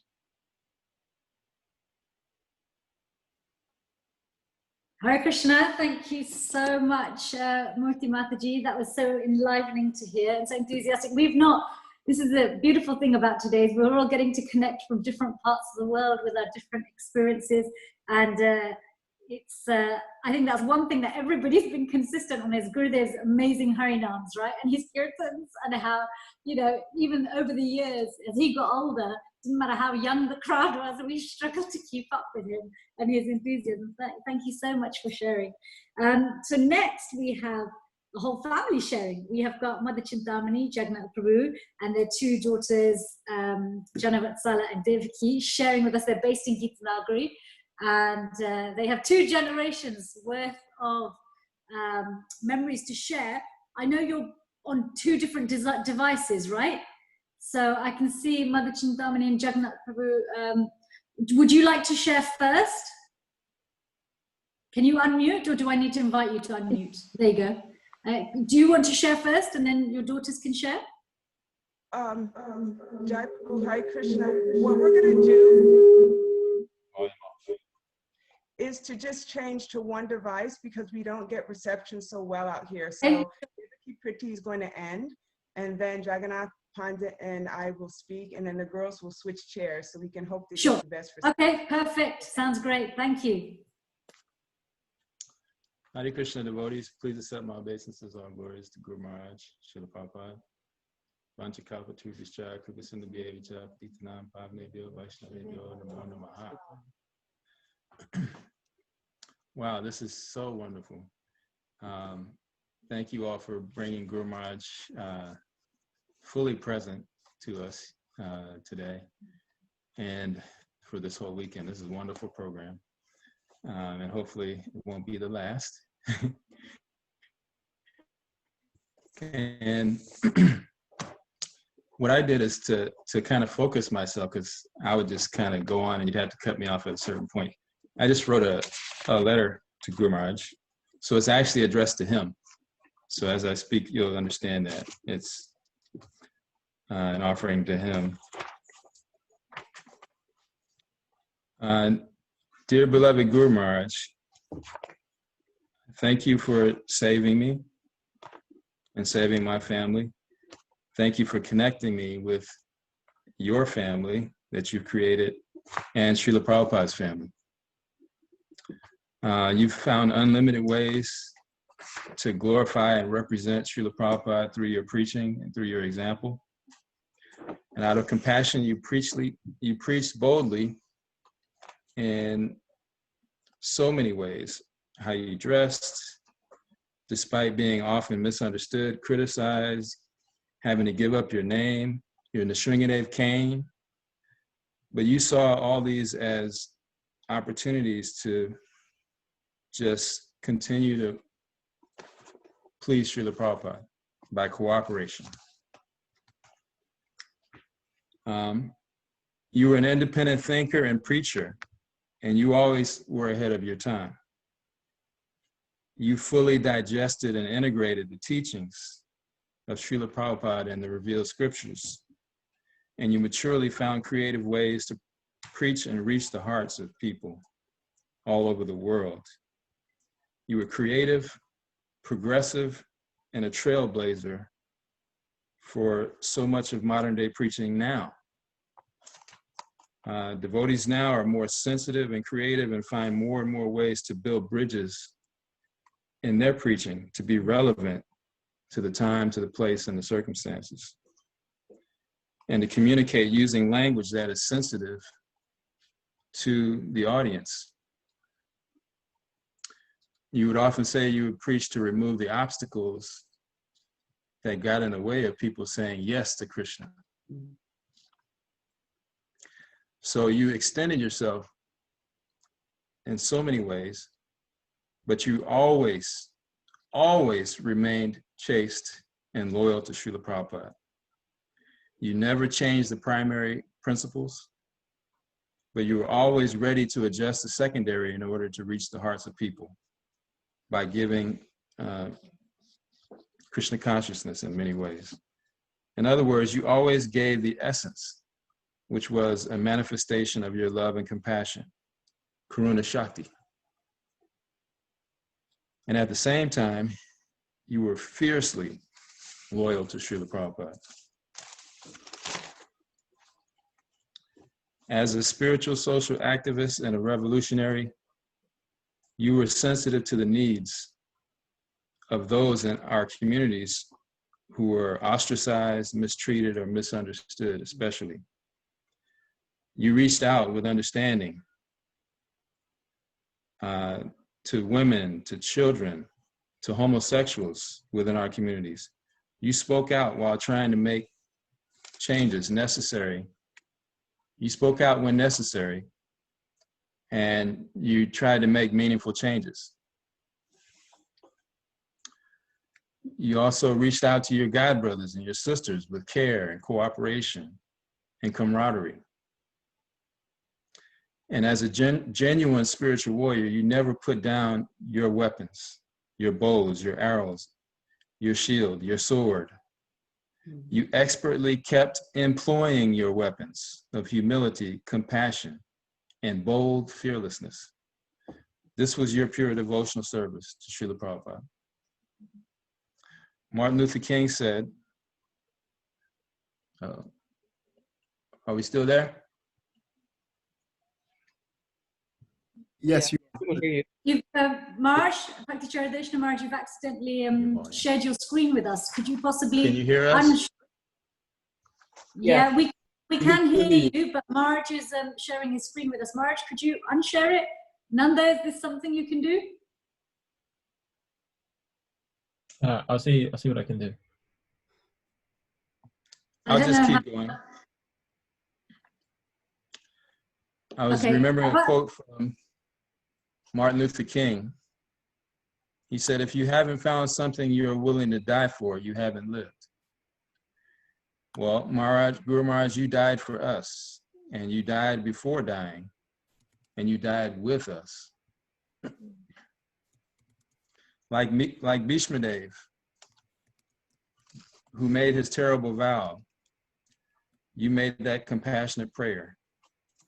Whatever we need to become better servants for Srila Prabhupada's mission, let it happen or come to us. Whatever we need to have taken away to become pure in Srila Prabhupada's service, let it be taken away.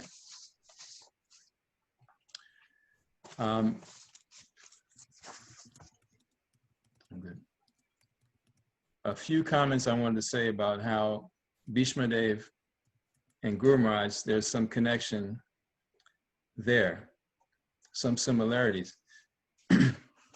One was the vow that each made to their father.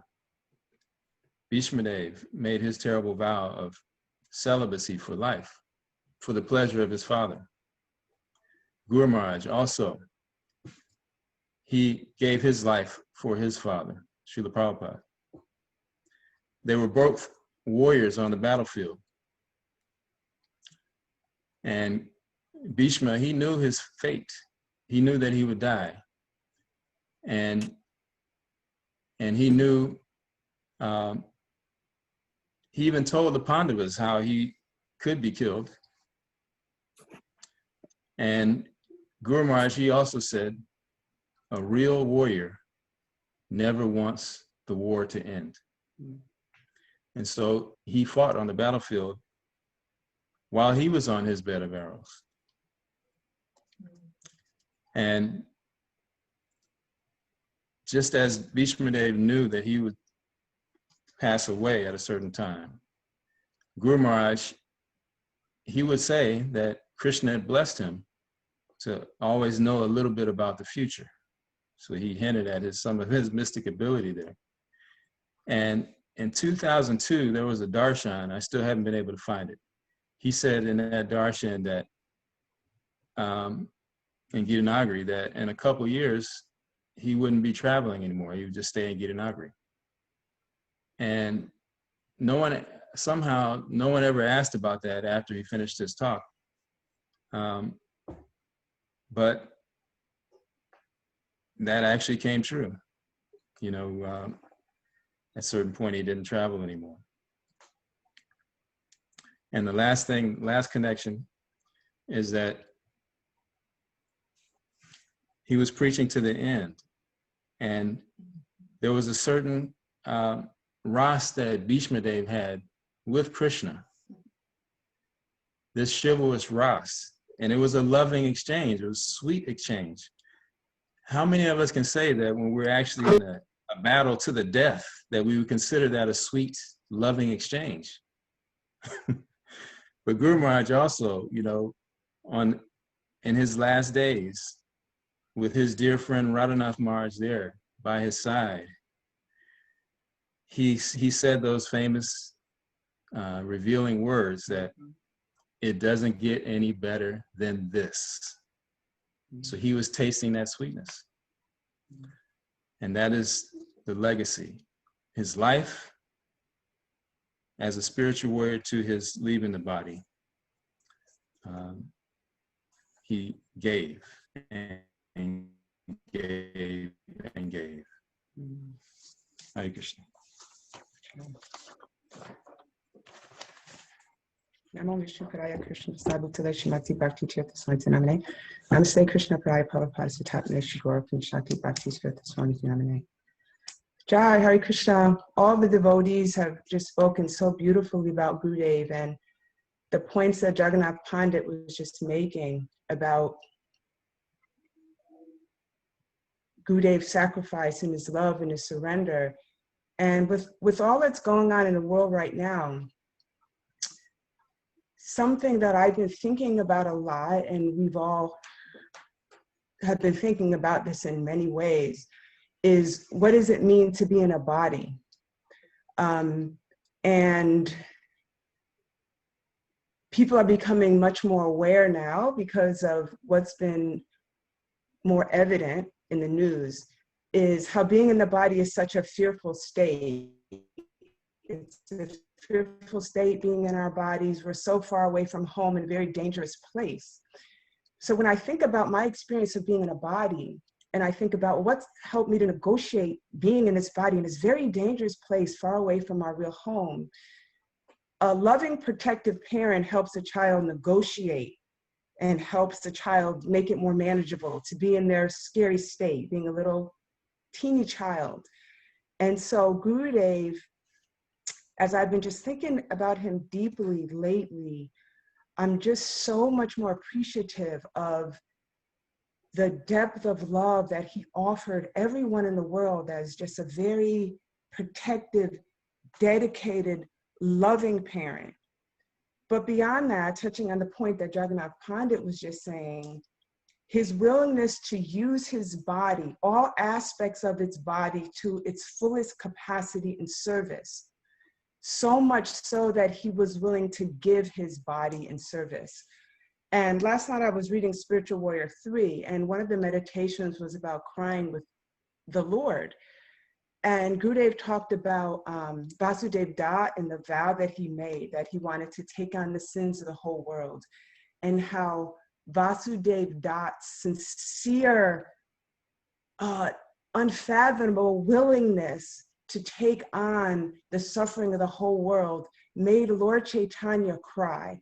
And Gurudev talked about the different bodily experiences that Lord Chaitanya experienced based on Vasudev Dat's vow. And I was reading that and I thought, our spiritual master took on a vow in the mood of Vasudeva that made Lord Chaitanya cry and have ecstatic symptoms. And it just stopped me in my tracks for a moment. Like, I have no idea who this person was. I got a chance to even have a glimpse of, let alone many, many moments of life with. So I want to stay in deep prayer of how I can understand how to use this body in service, even if it means my death. But the greatest challenge is to use our body, or for me to use my body to have deep compassion and love. And just if I could just share, like Spiritual Warrior 3, this line that Gurudev said after he talked about, I'm sorry, this is the Beggar 3, when he was talking about Lord Chaitanya's response to Vasudev Dat. And he said, this is the great mystery of the Lord's crying. All the Lord's incarnations have complete and radiant love for their devotees. And their devotees are so completely enraptured with them that in their exchanges of love, they're continually breaking records and establishing new boundaries and precedents in the outpourings of their love. So Gurudev broke records, established new boundaries and precedents, and outpouring of love. And that depth of compassion, those boundaries that he broke, set examples for the whole world. And I just thank him for being that example. So when I get weak and I feel afraid and I'm not courageous, that I can always think of him and his example and his willingness to die and his death that transformed the whole world. So I just thank you, Gurudev. And I thank all of you, because it's because of you that I can see him. Jai. So now, Thank you. And Dhanavatsal will sit here. And I know, Chitti, the time is tight. So between them, do they have about 4 minutes total, would you say? 5-6 minutes is good. That's great. You okay, 5-6 minutes. Jagannath Prabhu, Mother Chintamani, that was so beautiful. The mood, what you shared of Gurudev, it's like you've brought the last 2.5 hours together and summarized it, because we are, remembering Gurudev today because it's the Tithi date of his disappearance. It's 15 years since he left this world, and yet devotees like yourself and many of the other devotees, all of you who have shared so beautifully, you're keeping him alive for all of us. Thank you so much. And I know we've got a discussion going on in the chat room about creating a statue of Gurudev and erecting that, and I will refer to that a little bit more later on. Thank you so much. Ladies, are you ready? Thank you. Yes, Hare Krishna. Thank you so much, everyone. I'm so grateful to be here and just hear so much of Bhakti Maharaj's glories from everyone, so thank you so much. I'll just share a few thoughts that I wanted to share was, when I was a kid, growing up in Gitanagara, I really didn't understand the good fortune that I had to be around Bhakti Maharaj, like it was like a normal thing. But as I've gotten older, I'm like, wow, like that, you got so much mercy from him. And I was thinking about shelter. Like my devotees were talking, I was thinking about what a shelter he's given my life, because as a young person, like I always knew as a young person that I was valued. As a woman, like he showed so much through his life, through his disciples, that being in a woman's body does not mean that you can't serve, you can't, like, there's not limitations. And so like as I talk with other young people, I see that they've had a different life experience, and maybe they have felt like in a woman's body or different things that they have been like stunted. I'm seeing like, wow, like I never had that perspective, because all my life he passed away when I was 13 years old, and up until that time, like he always showed that. Like I remember just like the kirtans he would have, and I saw this one video my dad was showing us maybe a few months ago, and it must have been, I don't know, we were pretty small, so maybe it was like before, it was actually had to be 2000s, because we were in the temple, we weren't still in the Prashadam hall in Gitanagari. But like Bhakti Maharaj is up like by Prabhupada, and Radha Swami was there. I think Chandramala Swami was also there, and like a few of us kids are like pretty much right behind the sannyasis, like dancing like right behind him. And I was just thinking how like we always felt like such a part of everything. We never felt like, oh well, we're small, so like we're in the back. And we would always do like, he would always like, I know I have a picture, which I can't find now, but there's a picture of me and my friend Prema, and we're all like holding Gurudev's hands and dancing with him. And so like, I'm just seeing how he really showed me how like, no matter what body you're in, that doesn't mean that you can't serve. And like, that doesn't have to hold you back. And just that fatherly love, like that's helped me so much. I was very devastated when he passed away, because most of the kids were like, yeah, he's going to be our guru. No, like, of course we want to have him as our guru. But as I've gotten older, I'm grateful I got the shelter of Radha Swami. But as I gotten older, I saw that he gave such a wonderful Krishna conscious foundation for us and many of the kids that helped springboard us in our spiritual lives, because he was always there for us. So I'm just really grateful for his shelter, for his love, and for his life that he gave, showing us how to be devotees, and how even on our deathbed, how death is actually a celebration of just a celebration of the devotee's life and what they've done for Srila Prabhupada. So thank you so much, everyone, and thank you, Gurudev, so much. Love you so much. Thank you, everyone. Hare Krishna. Hare Krishna, everyone. My name is Jana Vatsala, and I'll start off saying that he gave me my name, Jana Vatsala, meaning lover of people, and he passed when I was 7. So I was born on July 4th. So from age 1 to 7, we celebrated my birthday with him at the 4th of July Gita Nagari community picnics at this place called the Greenwood Furnace. It's kind of like a beach. And there would be relay races and water games and of course prasad. And secondly, I would like to say I'm an artist and primarily visual arts. In high school, he brought some paintings of mine to the Pennsylvania State Museum where the acrylic painting of him I called BT Swami was shown there. So people said they really felt him through it, and that he chose to represent himself that way, which is nice to know. He was sort of in control of the way the painting looked. A lot of you probably have already seen this painting, and so I've just been connected to him through listening to many of his lectures, and I always felt him guiding me, present through his heavy teachings that pushed me to give more to Krishna and not hold back. And for a while, I wrote letters to him daily and systematically listened to the lectures on his site, because I think I heard him say in one of those lectures that he would write letters to Prabhupada daily. Since then, I've kind of cooled it down and listening to his heavy teachings, and I think he's guiding me to just kind of, like not look so back at him as he's walking me as much, but just, come to my own in Krishna consciousness and in my service, because I had a little small dream with him kind of encouraging me in that way, so I'm trying to accept that and push forward. I think we might be at time soon, so I might just stop there.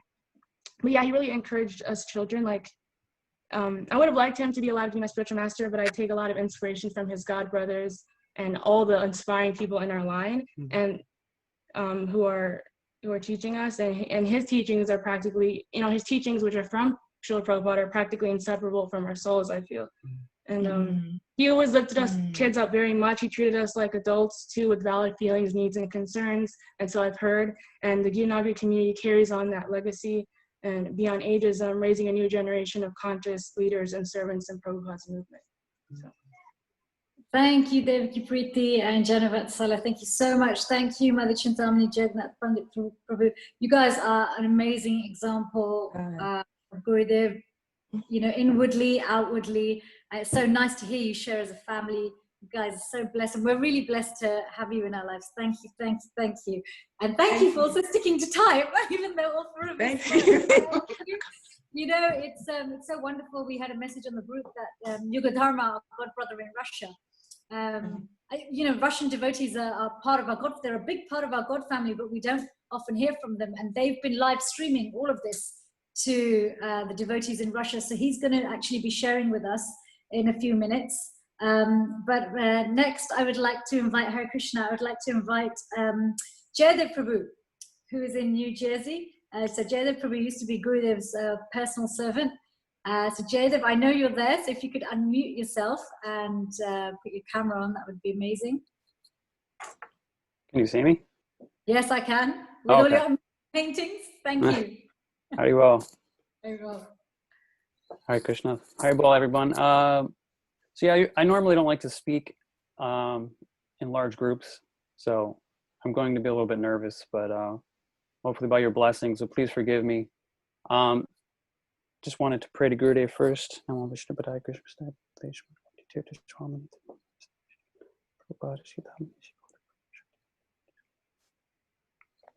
I'll try to be quick. When I was going through this yesterday, I was trying to think about what to speak about. And obviously with 10 minutes, it's kind of the challenge is how to fit all of this idea into 10 minutes or what to share in 10 minutes. But it really piggybacks off of what Mother Chintamani was saying about love. And for some reason, just when thinking of Gurudev lately, just this whole concept of love and kind of realizing that everything he did and the platform he was operating from was this platform of just pure unconditional love.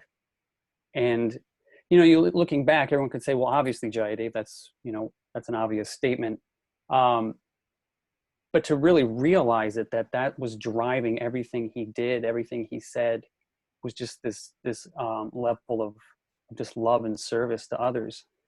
So the specific memory that I wanted to share is what I call the apple pie incident, where it's kind of a long backstory, but I'll try to condense it. So I was Gurudev's personal servant and secretary at Gita Nagari from about 97 to 2002. And it was a very intense service because there wasn't, there's very little eating, little sleeping, long hours, dictating emails. And so, I would sit on the floor for whatever reason. Let's just, go in his room and sometimes bring the laptop and sit on the floor. And as I'm sitting on the floor, obviously, I don't know if you ever sat for a long period cross-legged on the floor typing on a laptop, but your back starts to hurt. And so it would just be these long hours. My back would be hurting. And so, and just being young too, I was kind of always on the mental platform with him. And I would always be thinking, like, can't we take breaks, or I need some like time to just relax or something, or very sort of that very neophyte mentality of wanting to just relax and enjoy. But Gurudev was always in that mood of mission consciousness. And as others have stated, there was an awareness, I think, that, he always knew his time here was limited on this planet, and was always that mission consciousness of trying to get as much service done as possible before he was leaving.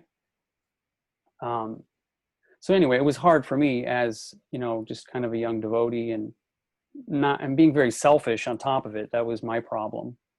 I couldn't really appreciate, a lot at the time what he was doing and why he was doing things. And so that kind of led me to become a little offensive. And there was one point where I actually ran away from Gita Nagari, which is one of not one of the highlights of my devotional life, running away from the guru. Quite embarrassing. But anyway, so I ran away. That was like, I don't know, 98 or 99 or something. Or maybe it was after 2000. Anyway. So the point is, I came back, and Gurudev's mood with me really changed in the way he was dealing with me. And I noticed it, and it felt kind of embarrassing to me, because it felt like I was almost imposing on him to have to deal with me in a certain way. But his mood became so much more loving and fatherly, to where there was one point, and again, it was just embarrassing because it felt uncomfortable that he was serving me this way. And it made me almost feel like ashamed that I had even made a big issue out of things. And so I remember at the Institute House, when I came back from, I ran away to Michigan and came back to Gita Nagari to pick up my service again with him. And I was sitting at the table. When you walk into the Institute House, for those of you who have been there at Gita Nagari, there's the big enclosed porch, and then you walk into that like dining area. And so there was a table there. And Gurudev had suggested to me that instead of sitting on the floor, maybe why not sit at the table? And actually Brahma Muhurta had figured that out at one point, that you didn't have to sit on the floor. And he just said to Gurudev, can we actually sit at the table while we're dictating the emails? And looking back, I was like, yeah, why didn't I just say that to Gurudev? Like, why am I sitting here suffering? My back's like, my discs are herniating. And I'm like, it didn't make any sense. But anyway, so Brahma Muhurta realized you could just ask Gurudev. And he was practical. So he so Gurudev's like, why don't you sit at the table? This will be easier. So I was sitting at the dining room table there at the Institute House. I had the laptop and I'm typing the emails. Gurudev's dictating the emails. And then at one point, he disappears and he goes into the kitchen, which is, right connected to the dining room. And he's gone for a couple minutes. And I hear like drawers opening and the refrigerator opening. And I'm like, oh, I guess he's getting a snack or something. So I'm sitting there just finishing typing the emails. And then Gurudev comes around the corner with a plate and a piece of apple pie.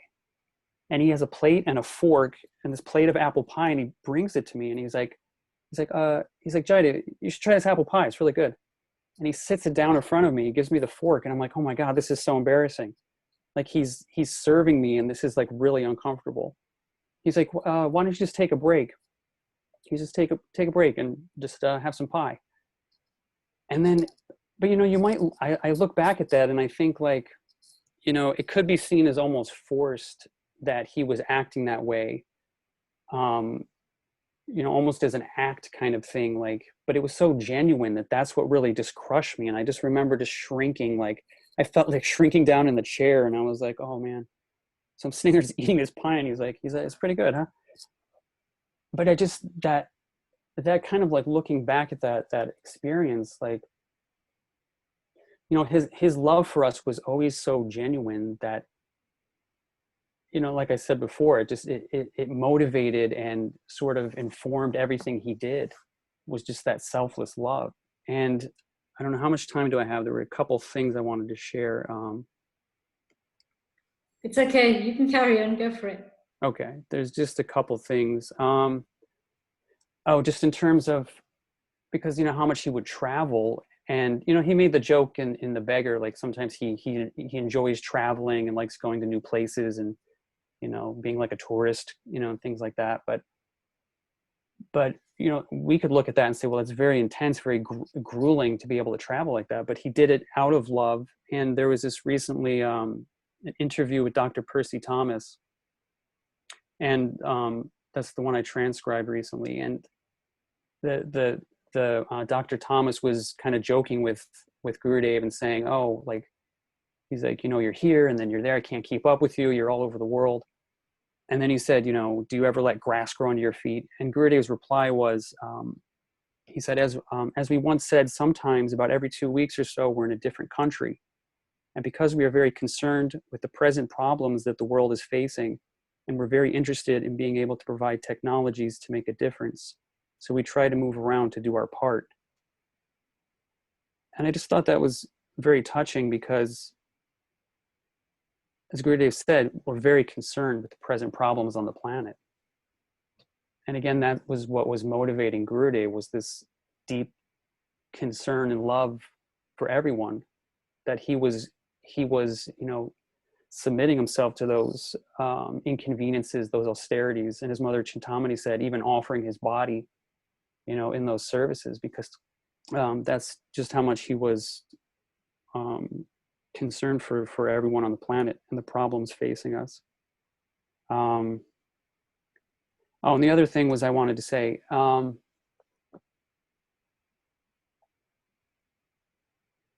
that, it could sometimes seem like he was upset at us, or like for the things I was doing or not doing, but it was never like he was annoyed at me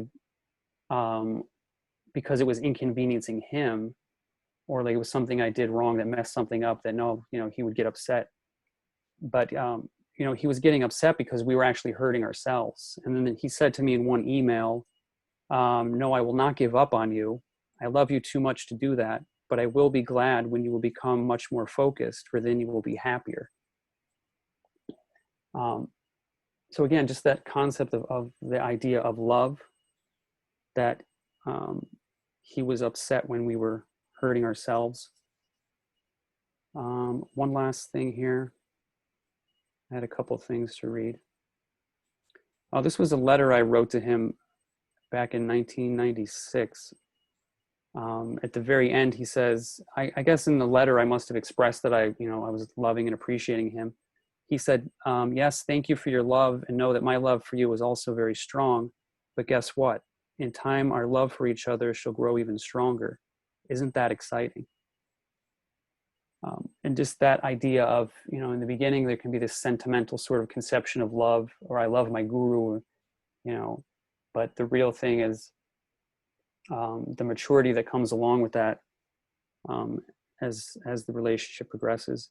One last thing, I could speak, there was more, but I'm just going to skip over stuff. But this was the last thing I had recently transcribed from his last initiation. I just wanted to read this. It's very sort of pertinent. This is Gurudev's quote. He said, "One of the reasons I have taken on some of the difficulties that I have asked and prayed for is because of seeing so many so-called saints being so offensive and seeing how they're hurting spiritual life around the world. Disciples, godbrothers, uncles, aunties are seeing how the greatest difficulty that spiritualists have is that too often they're too offensive to each other. That's why I go out of my way with every letter I write. I say, yours in the service of Srila Prabhupada with love. This is why I love bomb you constantly, because I see and realize that so much is available and possible, and we cheat ourselves so much by our offensive minds. We cheat ourselves so much by thinking so much of ourselves that we don't have time to appreciate others. We are so much offensive and that we don't realize how humility is so powerful. And through that humility, it brings Shakti and it brings compassion. And when there is compassion, you agitate your mind and you agitate your life, how to reach out and help others.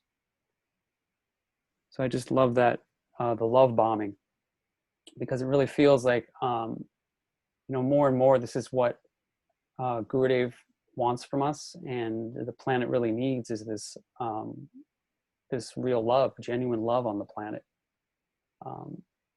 So just kind of wanted, that was kind of some of the points I just wanted to focus on with. Thank you, Jada. We could listen to you all day. You know, Jada, I really am so grateful that you so openly share with us the things that Gurudev writes to you and your experiences and the reflections, even when they've not been easy ones, because, you know, you are one of the God family who always say to us, share, I want to hear your experiences. And, you know, you set a really wonderful example. So thank you. I'm so grateful. I'm really happy you're here. So next, let's move to Agni Purana Prabhu. I saw you earlier. Are you still with us? Prabhuji? Hare Krishna? Please unmute yourself. Haribol and put on your video. Hare Krishna. Hey, thank you so much. Please share with us, you know, some of the memories you have of Gurudev from the South American Yatra. It would be wonderful to hear from you. Hare Krishna. Thank you so much. Today, when I wake up, I was thinking what I will share with all of you, but everything I listened today was amazing and so beautiful, so I have to change all my speech. So I want to share some memories that I have with Guru Maharaj. The first time that I meet him was in the Ratha Yatra of the 1999 in Buenos Aires. I remember the first time that I saw him, I can't believe. I'm thinking, what is this man? It's the first time that I saw a black body devotee. It's amazing, but you know, in Argentina we don't have the multiracial population. So for me, it was amazing. So when I saw him dancing, you know, I feel something in my heart. And when I listen that day, when he started preaching, I feel something very deep in my heart, that something like we used to read the Bhakti seed, right? So I feel that Bhakti Tirtha Maharaj put something in my heart that changed my life. So I follow him, all the classes, all the kirtans, all the programs, and when he leave, I feel that I losing something that I really know from other life, you know. So I asked the temple president about him and if I can take shelter with him. And he told me, Prabhu, forget it. You have to wait until 1 year and you have to see at least 5 sannyasis and see what happened. So thanks God, that year, so many Prabhupada disciples, so many sannyasis came to visit us. So I wait for 1 year, and I go once again to the temple president to ask for that for that recommendation for shelter. So he told me that it's okay. So he told me you have to contact Maharajan because he's his disciple. The crazy thing is that I have a lot of contact with Maharajan, but I don't know that he was disciple of Guru Maharaj. So when I contact Maharajan, he stays so happy. He told me that there are two devotees, two another devotees who want to take shelter with Gurudev. So I wrote Guru Maharaj, and he told me that it's okay. He was so happy to assist me as a spiritual mentor. And the next year, he visited South America. And I remember the very first time that I have, the personal meeting with him. So he asked me about my life, and I start talking. Well, about my family and what I'm studying and what I do in my life. And he asked me, you have a girlfriend? And I said, yes, Guru Maharaj, I have a girlfriend. Oh, that's nice, he told me. And when you get married? And I say, with smiling, I say, no, Guru Maharaj, I don't want to get married. And Guru Maharaj became so serious. And he told me, you're not gonna get married? And I said, no, Guru Maharaj, why? And he told me, this is not the way this is not the mood that I wait for my disciples. And he started, talking me about the responsibilities. And he told me, don't make that woman wait his time. I want that my disciples are recognized or knowledge as a person who is very he's serious with his material life and his spiritual life. So if you want to be my disciple, you have to choose. You can stay with your girlfriend, but you must marry, or you leave that woman and became a brahmachari. So let me know now what you will do. So I say, okay, Guru Maharaj, I want to serve you with my heart. So I will finish that relationship, and I will become a brahmachari. So he told me, okay, if this is your decision, I will get initiated tomorrow. So I have to go downstairs and meet that lady, and I have to finish that relationship. So it was terrible for me because I have to choose what I want for my life. I think that this is the moment that Krishna put me in the situation to see what I want in my life. So I feel that I choose Gurudev to surrender my heart. So Guru Maharaj give me initiation, and well, we start to travel together in South America. I remember that the first instruction that Guru Maharaj gave me, I was waiting some special instruction, like, something mystical or something like that.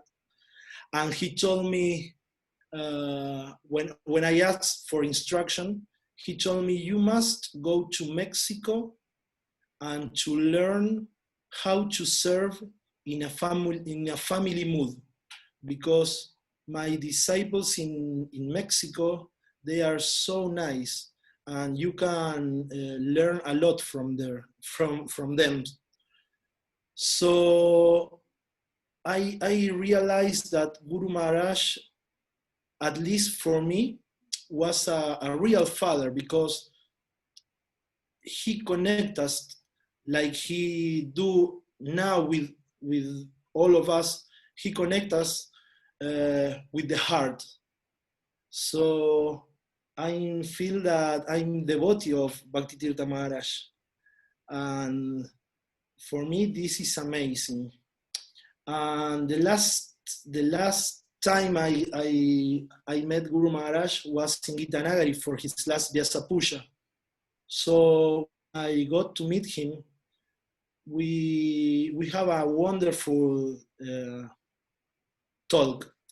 So and he gave me some nice instructions. He told me that I have to inspire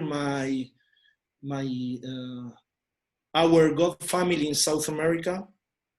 He told me, please take care of my disciples there, and he always told me the same thing. You must take responsibilities. He always told me the same thing. And he told me, when the festival are finishing and you leave, please come to my house and we have our final talk. So when the festival was ending, I go to the Guru Maharaj house, and he was so weak and sick, so I can't meet him. So I leave Gitanagari with my heart broken. So I felt so much depression at that days. And a few days before he leave this planet, I have a dream. Guru Maharaj came dancing, and he told me something that made me feel so good. He was dancing, and he told me, don't think that you came to me, I came to you.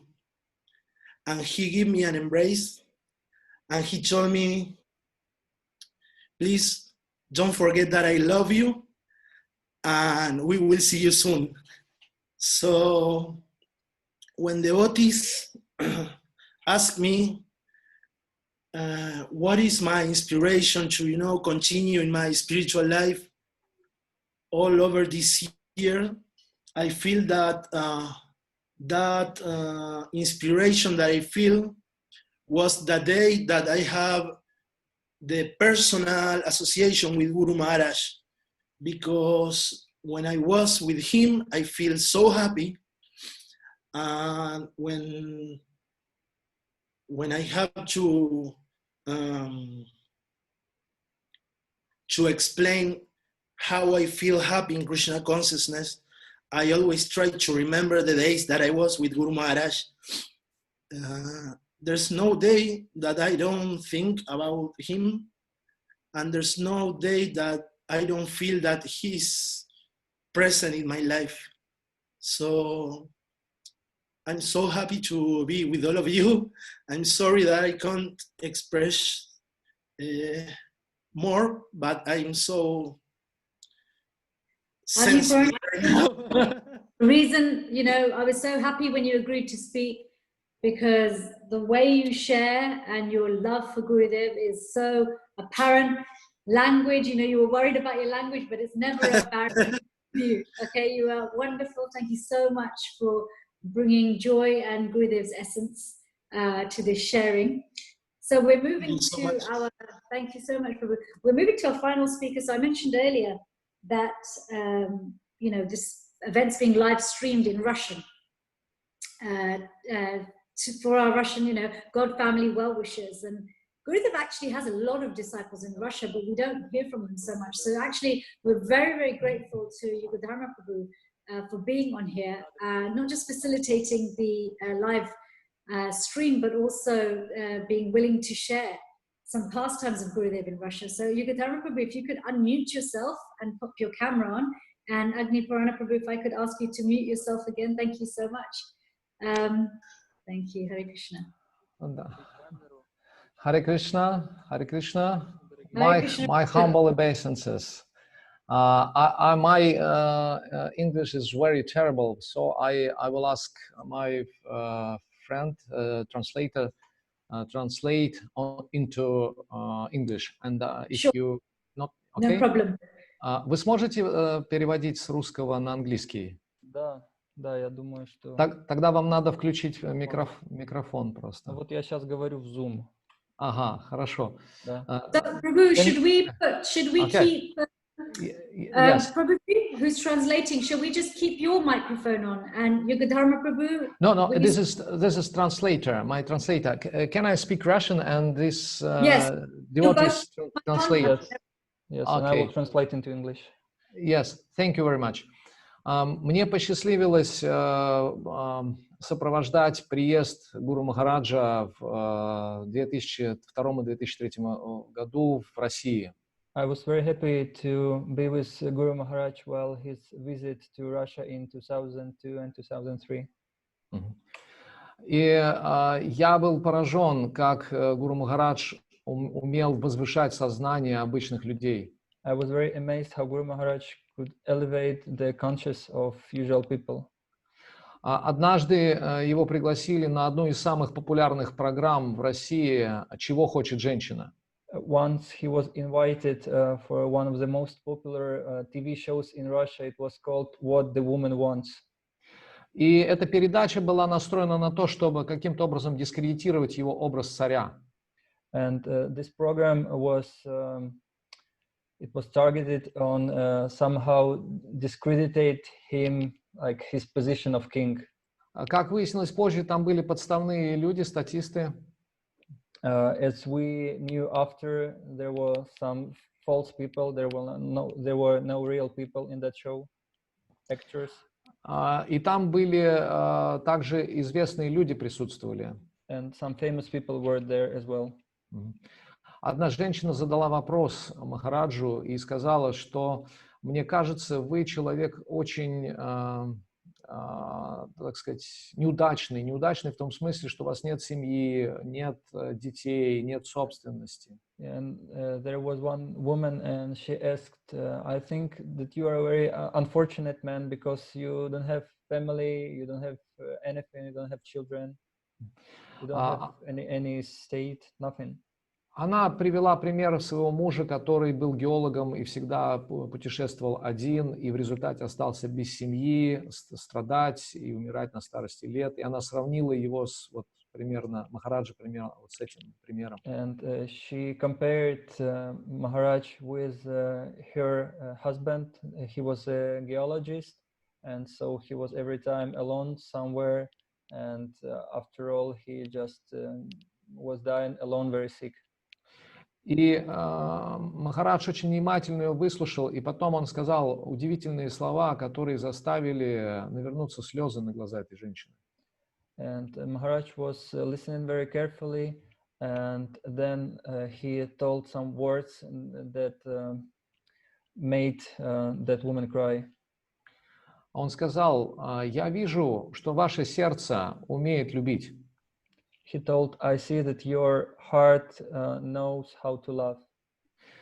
Но вы можете представить, что дарить свою любовь можно не только одному человеку, а множеству людей. But can you imagine that you can give your love not only to one person, but to many people? Действительно, у меня нет биологических детей, но на самом деле у меня тысячи детей по всему миру. In fact, I don't. That's a fact. I don't have biological children, but I have thousands of children all around the world. И со всеми ими у меня любовный обмен. And I have love and exchange with all of them. У меня нет ни дома, ни машины, но на самом деле у меня тысячи домов и тысячи машин. I don't have a house, I don't have a car, but in fact I have thousands of homes and thousands of cars. Но самое важное, что этот любовный обмен, мы можем дарить друг другу любовь и принимать любовь не только с одним человеком, но с тысячью моих последователей. But the main thing is that this love and exchange we can have not only with one person, but I can have it with all those thousands of disciples. И эти слова проникли глубоко в сердце этой женщины, поскольку она расплакалась. And those words came very deep in the heart of that woman because she started crying. Была еще на этой передаче была одна девушка, которая была в мини-юбке, она была очень молодой. There was one other woman, very young, in a short skirt.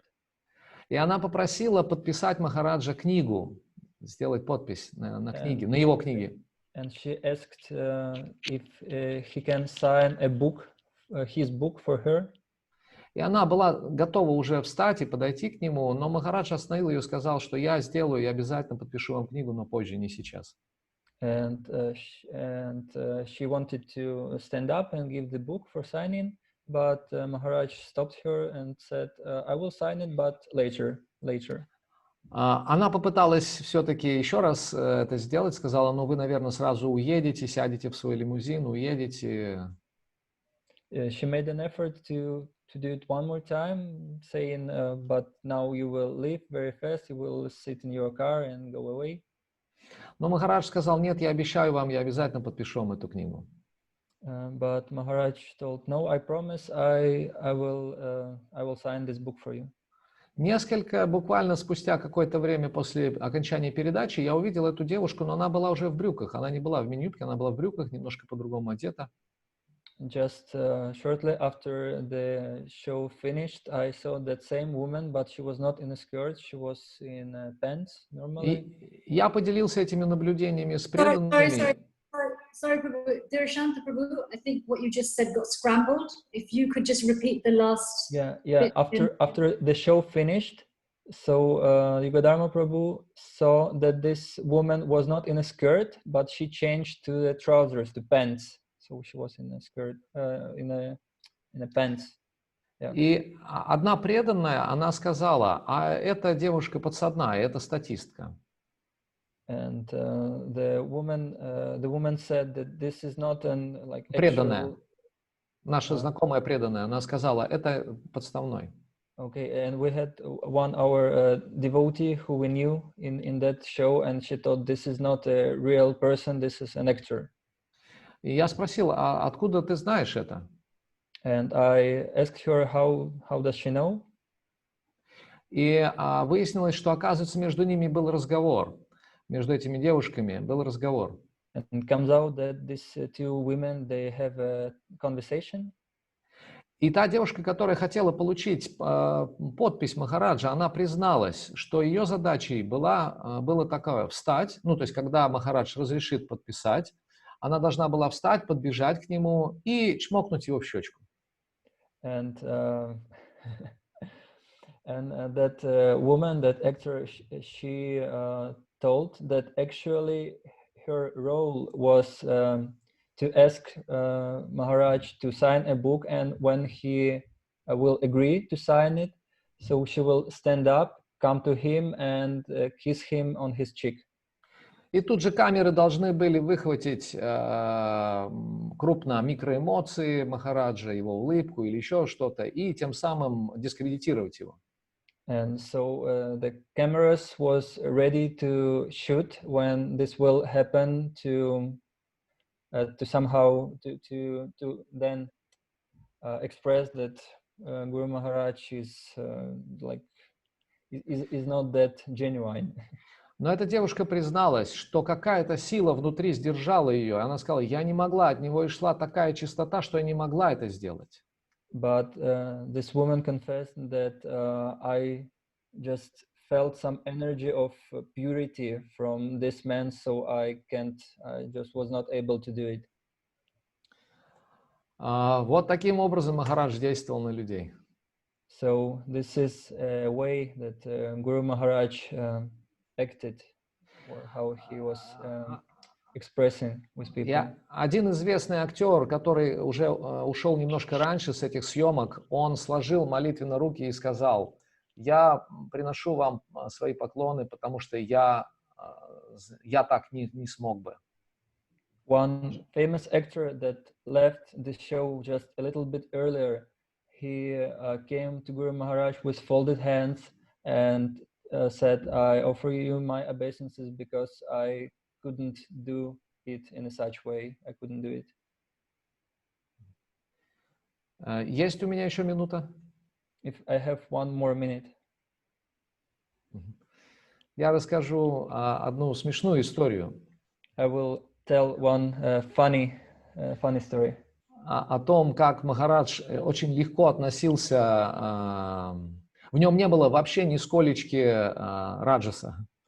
So Guru Maharaj was very simple. He had not a drop of rajas. Однажды был прямой эфир на одной из ведущей радиостанций в центре Москвы. Once there was a live stream on a radio show in some Moscow radio station. Да, это был прямой эфир. Мы должны были быть там в определенное время. It was live show and we should be there just on some particular time. И когда я пришел за Гуру Махараджем, and when I came for Guru Maharaj, и преданные мне сказали, что он еще в душе. And devotees told me that he's still in a shower. Я был возмущен, потому что я предупреждал: Махарадж, это прямой эфир, мы не должны опоздать. I was shocked. I didn't know what to do because I thought, Guru Maharaj, I told you it's a live show. We should be on time. Я был готов постучать в дверь Гуру Махараджу в душ и поторопить его. I was ready to knock on Guru Maharaj's door to somehow hurry him up. Но что-то меня сдержало. But something I couldn't do it. I stepped back. Я был тогда молодым бхакти, и я очень волновался, что мы не успеем на эфир, и это будет провал. I was really young bhakta, and I had this anxiety that we will miss the show and this will be a failure. Московские пробки тогда уже были ужасными. In that time, those Moscow traffic jams were awful.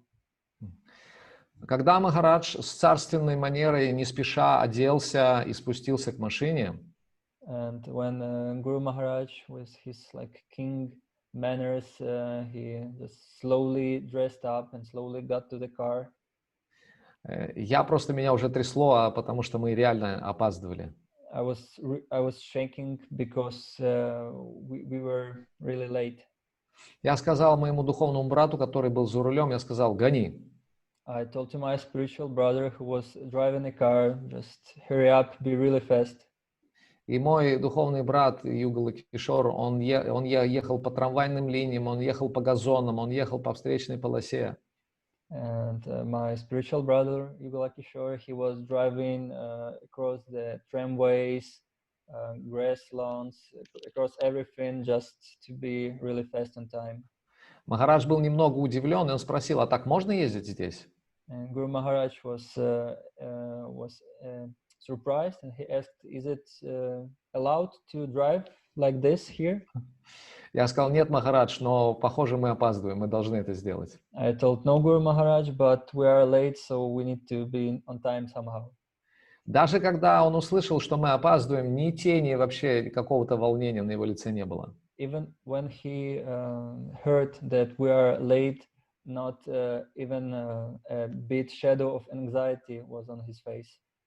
Когда мы были уже на радиостанции, то редактор по гостям, которая встречала, она показывала на часы и говорила: почему так долго? When we were on that radio station, we went inside, and this woman on reception, she showed on her watch, showing like we are late. What happened? Что самое интересное, когда Махарадж сел в кресло, и диктор, ведущий, нажал кнопку «Эфир», было ровно то время, которое было запланировано выйти в эфир. And the most surprising thing is when we went to this room for a conversation, And when the host of this program pushed the button to start the stream, to start the show, it was just the exact time that we needed to be there for show to start. В то время я думал, что это случайность, что мы успели. That time I think it was just occasionally that we were on time. Но теперь-то я точно знаю, что без Кришны здесь не обошлось. But now I understand that there was Krishna in that thing.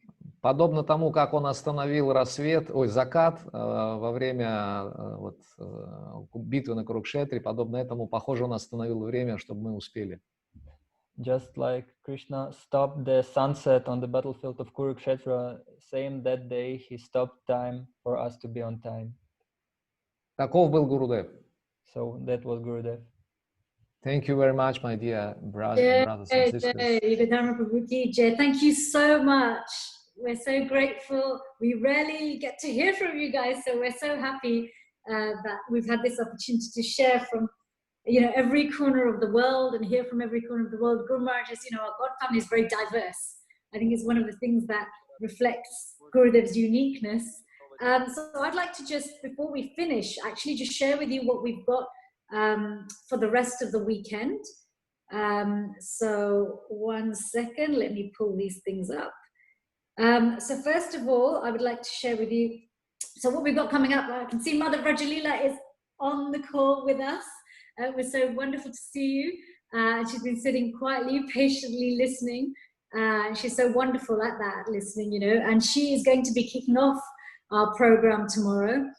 So she'll be on at 11 a.m. Eastern Standard Time. So please adjust this according to where you are in the world. That's 4 o'clock in London and 8:30 p.m. in India. She'll be launching the seminars for the weekend, and she'll be speaking about Gurudev being present forever. Gurudev forever present and active. Sorry, I gave you the wrong times. 8 a.m. EST, 1 p.m. in London, and 5:30 p.m. in India. I will be sending this post around on the Gurudev Global Connect group as well. And then at 6 p.m. London time, 1 p.m. New York time, and 10:30 p.m. India time tomorrow evening, we've got His Holiness Bhakti Swami speaking to us about how to create new memories with the spiritual master. And then Sunday morning at 11 o'clock London time, 6 o'clock New York, and 3:30 in India, we have got a beautiful class with His Holiness Satchidananda Swami. And he will be speaking to us about Gurudev's mood and mission. This will be followed by at 2 o'clock in the afternoon UK time, 9 a.m. New York, and 6:30 India time. Die Before Dying, Bhakti Tirtha Swami's glorious examples. So Chandramali Maharaj will be sharing with us, the unique way in which Gurudev left and his reflections from the beggar, a beggar for which he wrote during his journey, during the final year of his departure. And Chandramali Maharaj will be sharing with us some reflections from there. And then last but not least, we close the retreat, the weekend, our commemoration of the 15th anniversary of Gurudev's disappearance with His Holiness Radhanath Swami. That will be at 6 o'clock UK time, 1 p.m. New York time, 10:30 p.m. India time. And he will be speaking about the life and legacy of Srila Gurudev. So, everybody's very welcome to join. Please come back. All the videos will be up on Gurudev's website, btswami.com. The link is just up here. And Nanda Sunu Prabhu, who is the one who's very kindly organized the Zoom meeting, he's been working really, really hard, actually since 2004, in developing the website, maintaining it.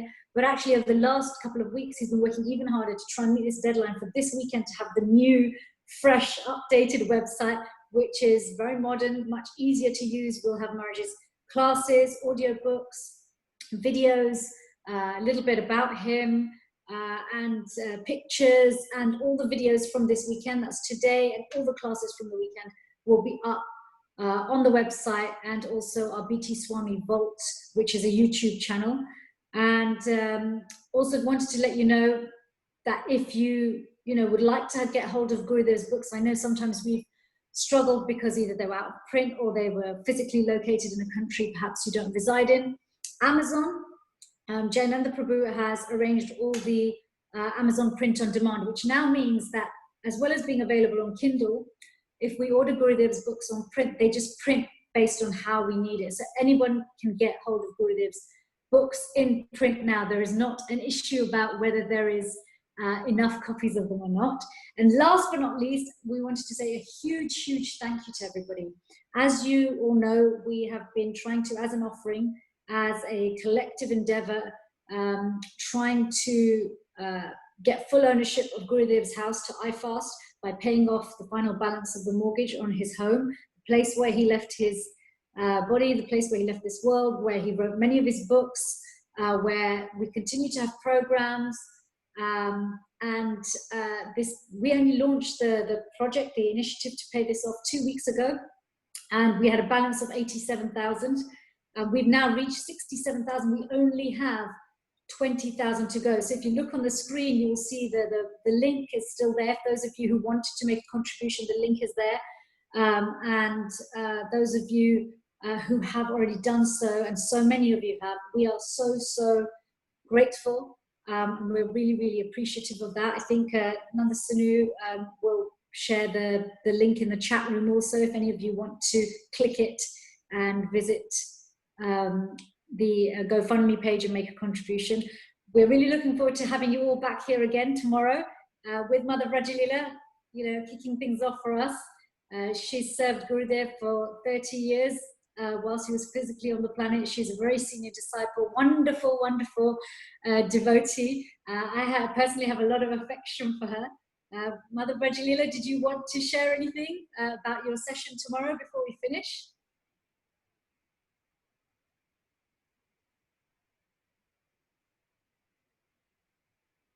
You just need to unmute, please. Yeah, okay. I did. Hi, well, everyone. This was so wonderful. I am so very grateful to be on this call.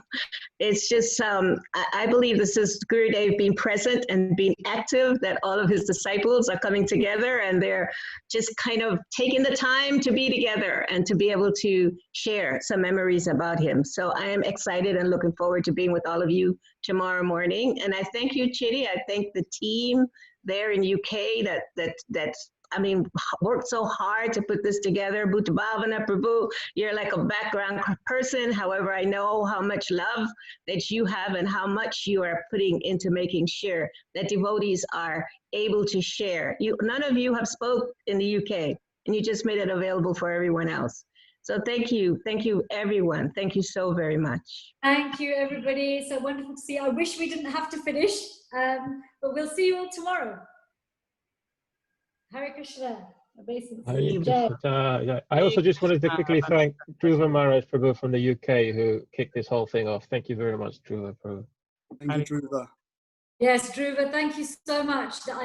He's always driving to, and trying to find new ways and initiatives to glorify Gurudev, serve him, keep the God family going here. And Dhruva Prabhu, he's actually a disciple of His Holiness Bhakti Swami, but he has so much love for Gurudev.